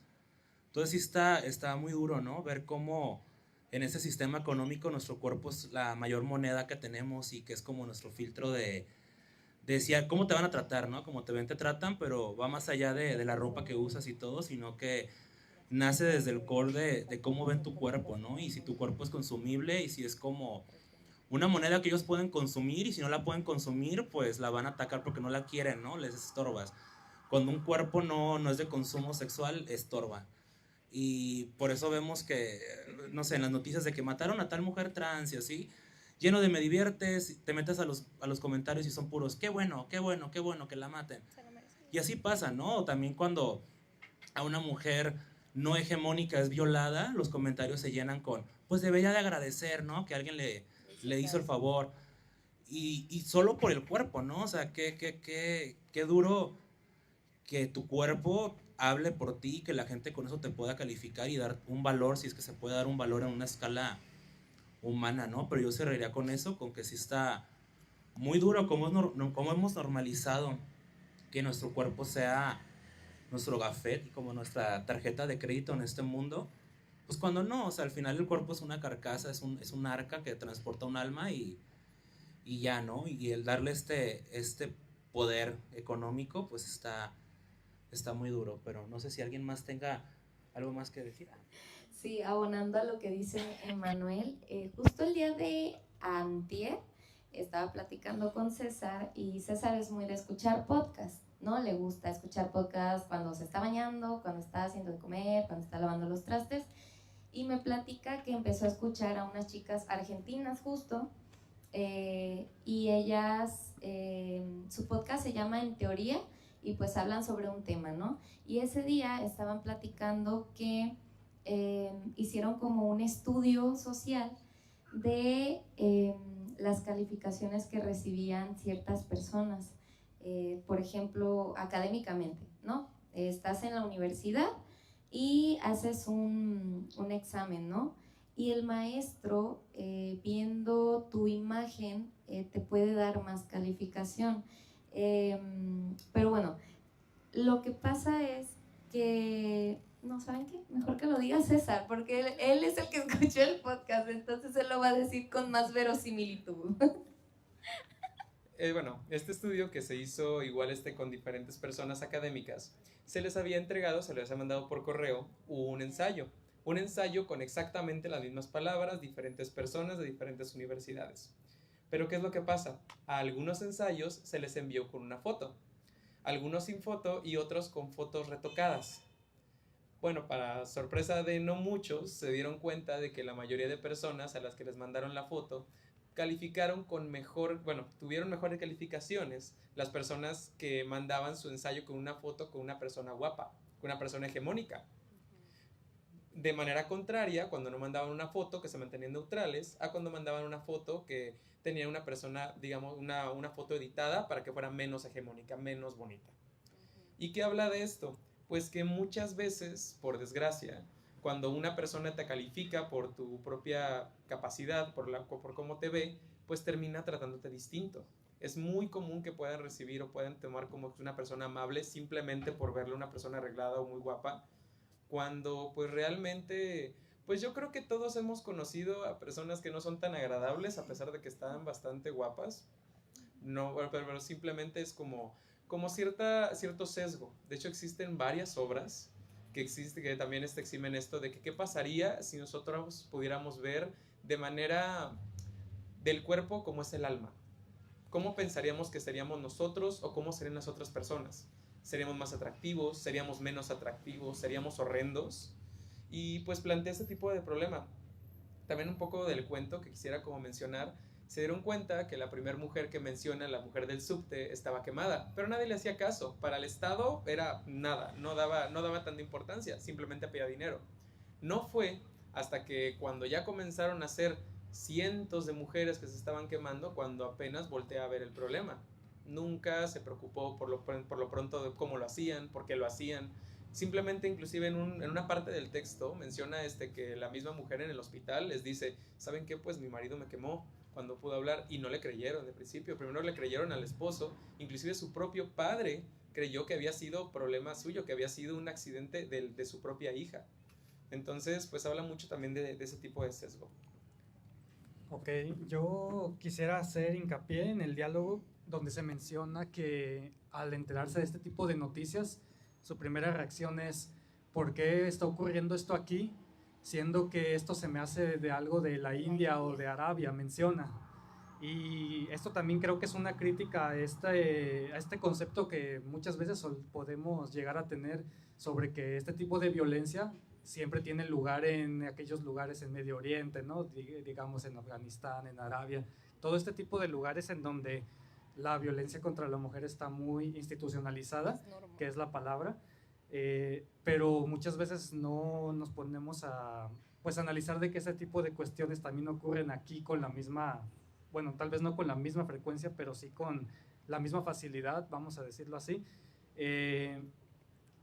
Muchas veces, la diferencia aquí, como menciono, es que allá está institucionalizado, pero aquí, a pesar de que no hay ningún marco que obligue o que sea la norma a hacer este tipo de acciones, se siguen realizando, ¿no? Entonces creo que eso también nos habla sobre cuando una persona dice, es que la situación de las mujeres en Afganistán, por ejemplo, pero muchas veces terminan teniendo actitudes aquí en Occidente sobre de que, no sé, ciertas prohibiciones, la violencia o cosas que una persona pensaría que solamente suceden allá.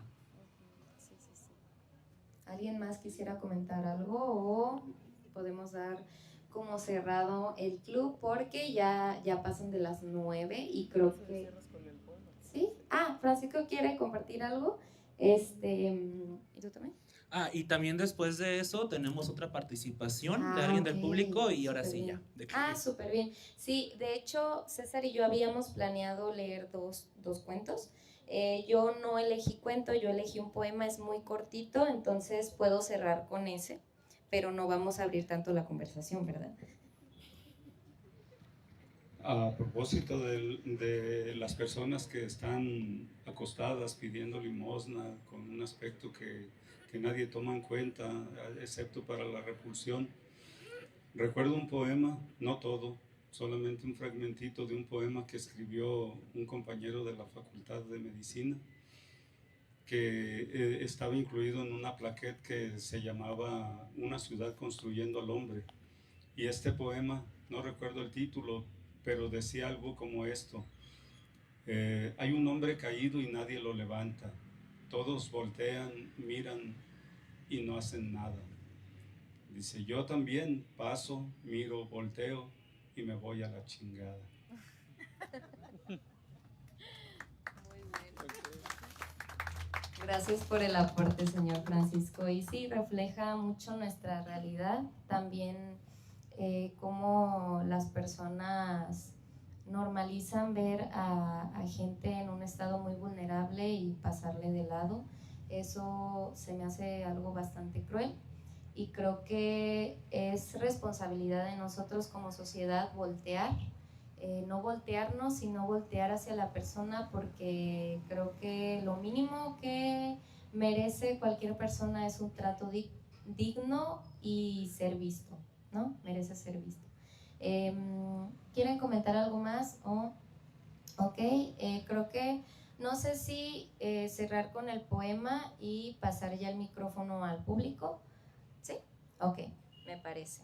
Muy bien. Pues yo tengo el libro, es verdad. Yo lo traje para leerlo de aquí. El poemario se llama Una ballena es un país, de una escritora mexicana también contemporánea, se llama Isabel Zapata, ella es del 84, ha escrito varios libros, ella dice que más que ser escritora es lectora porque podría dejar de escribir pero no podría dejar de leer, así como muchos de nosotros. Ok. ¿Qué más iba a decir al respecto? Es que ya se me fue la idea, pero bueno, voy a ir buscando el poema. Sí, ya recordé que los temas que suelo escribir es sobre relaciones que tenemos con los animales o la animalidad, la maternidad, la escritura y creo que son como sus temas principales. Este libro, Una ballena es un país, justo habla sobre la relación que tenemos con los animales y hablando de lo que estaba hablando ahorita, de mirar al otro, también es que los animales, los seres como nosotros que también sienten, merecen ser vistos y merecen ser escuchados.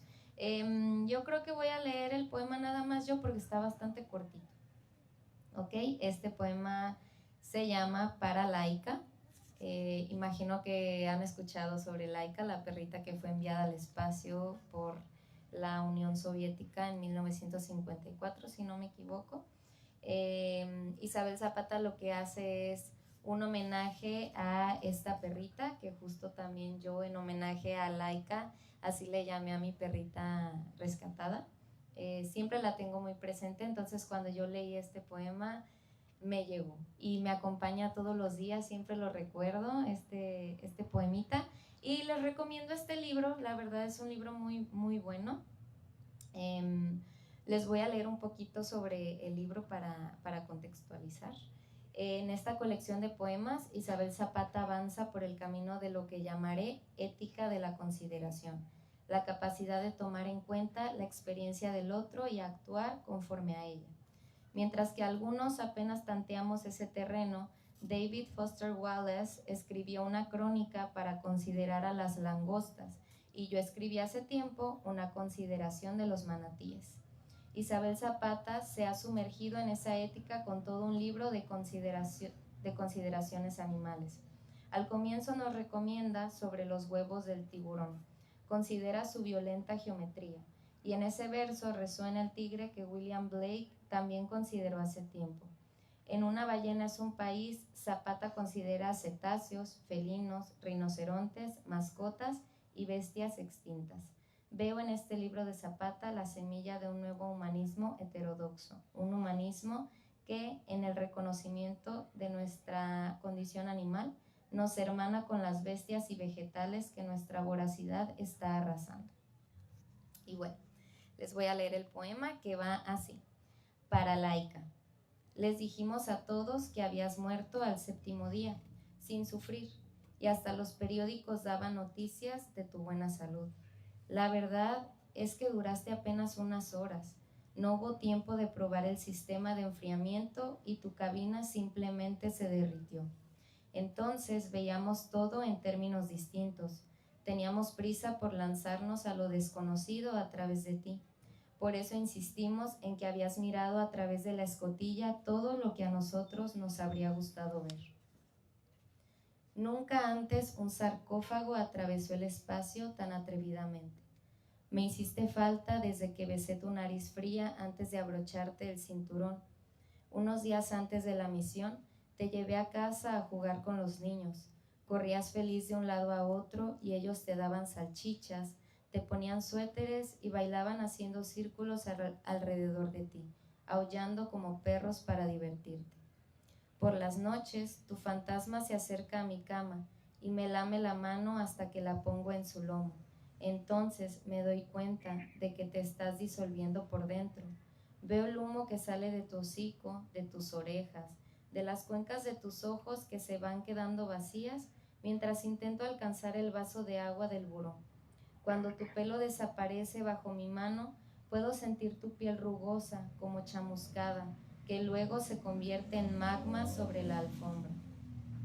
Yo también me derrito, de algún modo.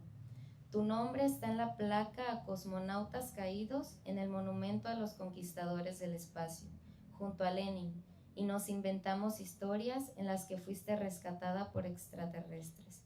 Pero sé que al lado de los niños aullando y los suéteres y las salchichas, todo eso es poco. Ofrecimos tu vida como prueba de la nuestra. El éxito ha sido enorme y absurdo.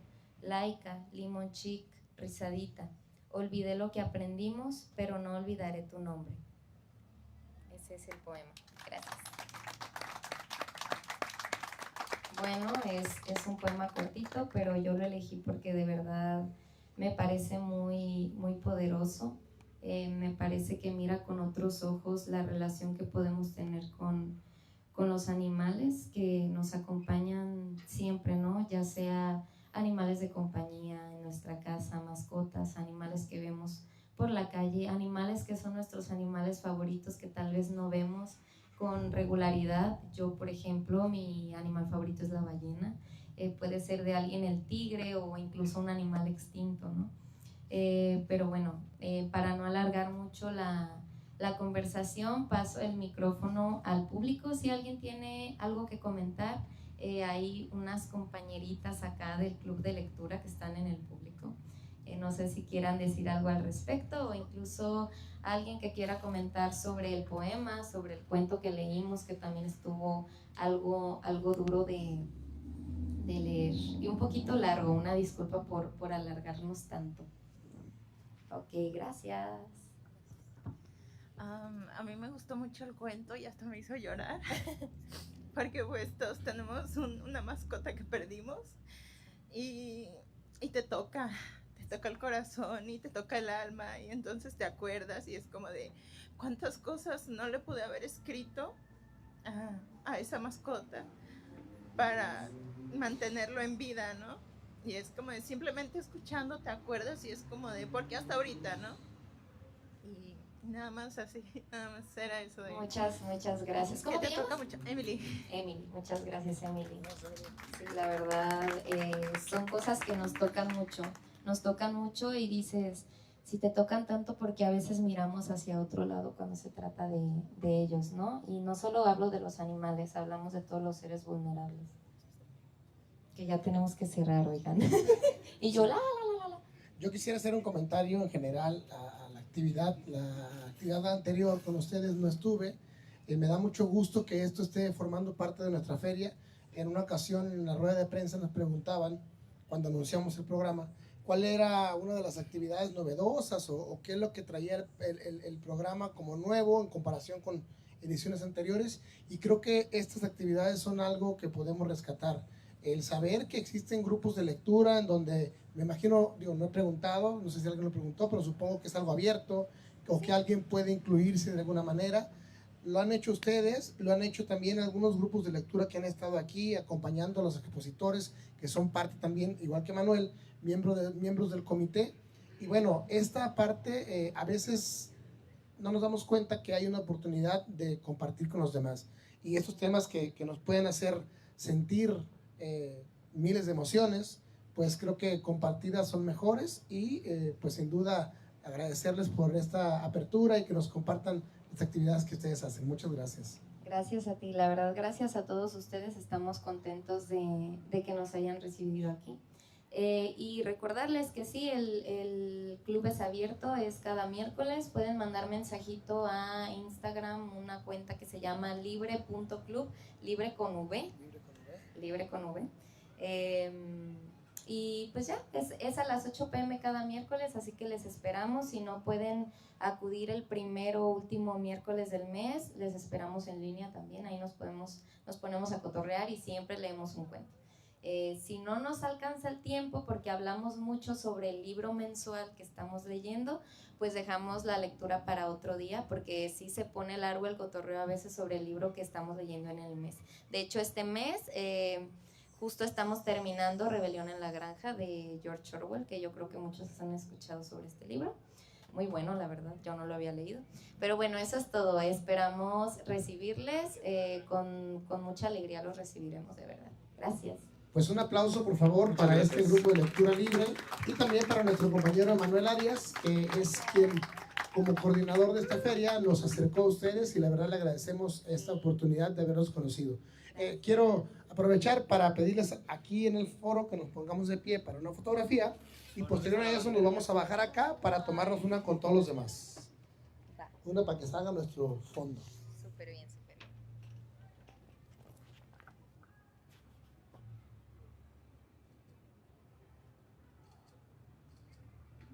Ahora los invito a ponernos acá abajo, volteando hacia allá, y al público presente a levantarnos para salir en la foto.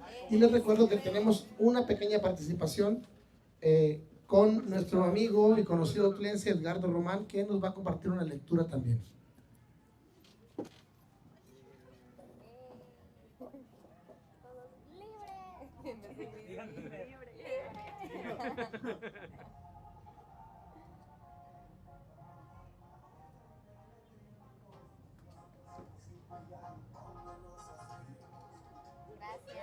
Bien, muchísimas gracias.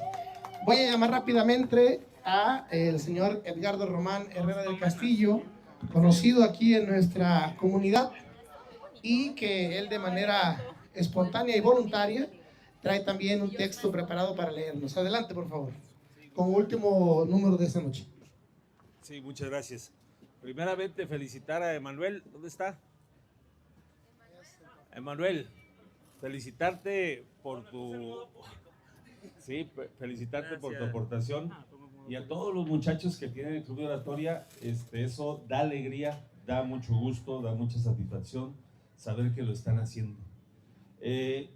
Porque ya es tarde y quiero ir al grano, quiero compartirles un pequeño fragmento de un trabajo que se realizó hace aproximadamente 24 años, de un libro que se llama El último cacique, y que no es una inspiración como un poema. El que escribe poema, bueno, pues se inspira y inventa palabras y hace todo eso, pero en este caso fue una recopilación de lo que cuenta la gente en Autlán. En Autlán, por su situación política, pues ustedes saben que hubo cacicazgos, no vamos a decir nombres, pero hubo cacicazgos, hubo abusos, hubo un montón de cosas, pero también es una zona donde se cree en lo sobrenatural, ¿sí? Se cree en la brujería, se cree en las apariciones, en los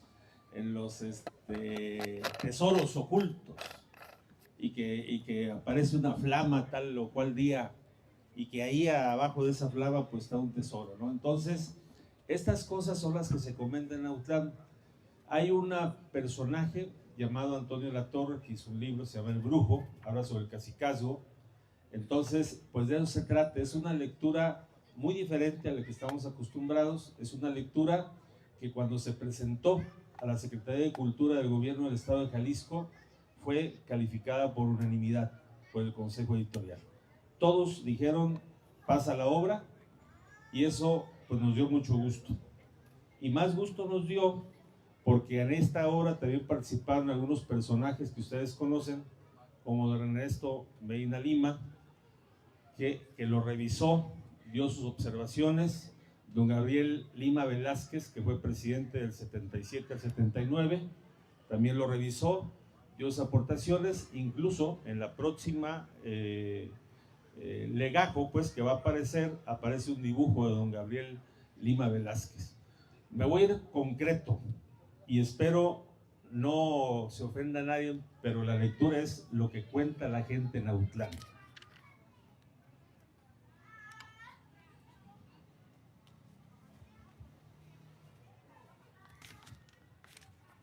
Cándido, ya estoy cansado de escribir. Las manos me duelen, los dedos los tengo temblorosos. Parece que es momento de despedirme, sí, me tengo que despedir. Tengo que hacerlo, pero no olvides a la prima de la Güera López, ella es mala. Si la tocas en su orgullo es capaz de ir a San Lázaro con el brujo aquel que te platiqué, don Martiniano Fonseca. El que hacía bailar a la gente como perro, Cándido. Yo sé que tú no me lo crees, pero yo lo vi con mis merititos ojos. Me acuerdo que para una limpia te acostaba así como acuestan a los difuntos y luego te pasaba unos huevos de gallina por encima del cuerpo y cuando los quebraba estaban hediondos y prietos. Lo que más me sorprendió es que cuando llegué por primera vez a su casa, fue que salió, se me quedó mirando a los ojos y me dijo: tu nombre es Francisco Villegas Olivo y tú quieres ser presidente municipal de San José de los Pozos. ¿Cómo ves?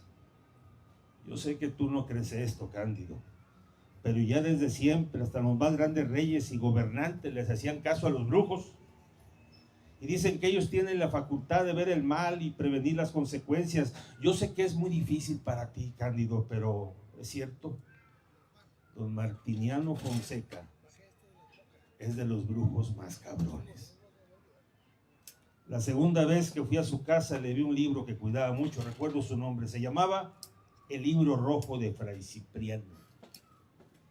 Don Martiniano decía que de chiquillo se lo había regalado su abuelo, que con ese libro podía hacer brincar una cacerola a varios metros, convertir personas en animales, hacerse invisibles, enamorar muchachas y queriendo hasta llenar de enfermedades a su peor enemigo. Decía que era muy poderoso, pero yo creo que no tanto, porque estaba bien jodido.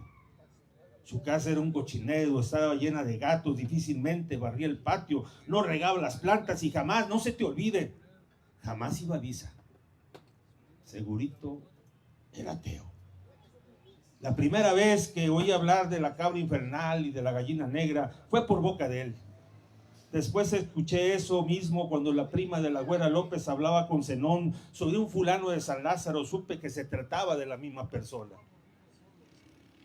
Un día, cuando fui en una gira de campaña con don Chencho Fernández y por la Diputación del 11º Distrito, tuvimos que ir al Centinela. Y allá nos agarró un tormentón. Nos tuvimos que quedar allá, creció el arroyo y durante 2 días era imposible pasar. La primera noche, Chencho se quedó en la camioneta con la prima de la güera López. Yo me fui a buscar un amigo de infancia que vivía allá. Se llama, porque aún vive, Federico de la Rocha Jacinto. Era el maestro de la escuela. Todos lo querían. Y digo que todos lo querían porque cuando dije su nombre, la primera casita que llegué para preguntar por él, salió toda la familia y me acompañaron hasta donde vivía Federico. Y no con cualquiera hacen eso. Cuando llegamos se abrió la puerta. Todos lo abrazaron como si recién hubiera llegado de viaje. Después se fueron, me quedé a dormir allí. Pero antes duramos como 5 horas platicando. Me habló de cómo era su vida en ese ranchito. Me habló de las cosas allá. Me contó muchas cosas que ya no me acuerdo, pero no me contó de su esposa, de Rosito Olivares. Tampoco me habló de Zenón Camargo, su mejor amigo de la infancia. Me habló de cómo era la gente allí y yo cómo me sentía en el paraíso. Pero eso, Cándido, cuídate mucho de don Martiniano Fonseca, el brujo de San Lázaro. Este es un pequeño fragmento. Muchas gracias por escucharme. Gracias a todos. Gracias, Esdras. Gracias, cronista de la ciudad. Gracias por la atención. Gracias. Buenas noches a todos. Gracias por compartir, gracias por su presencia, su permanencia. Y bueno, maestro, gracias también por esta primera participación. Emanuel, Grupo de Lectura Libre, gracias, es un placer tenerlos aquí. Y bueno, pues los invitamos porque todavía no termina esta feria del libro. Vamos a descansar un poquito lo que es mañana y el viernes por las fechas que son, pero el sábado y el domingo es la recta final de esta 4ª Feria Municipal del Libro y Fomento de la Lectura, así que los esperamos aquí el sábado a partir de las 10 de la mañana con la presentación de 2 libros que vienen del municipio de Villa Purificación. Uno habla sobre la fundación del municipio y otro sobre una mujer activista en las letras que es nacida en Villa Purificación. Emanuel. El viernes sí tenemos evento. El viernes tenemos un evento de lectura, micrófono de lectura de poesía abierto. No, a ver, micrófono abierto de lectura de poesía. Ajá, es un micrófono abierto de lectura de poesía.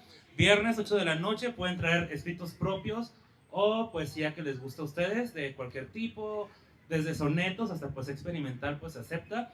Viernes 8 de la noche y es el único evento que hay. Para los que nos están viendo ahí, me equivoqué, sí hay evento el viernes en la noche a las 8 de la noche. Tráiganse lo que tengan. Así que muchísimas gracias, buenas noches y es un placer haberlos saludado por aquí. Nos vemos el viernes en la noche. Gracias.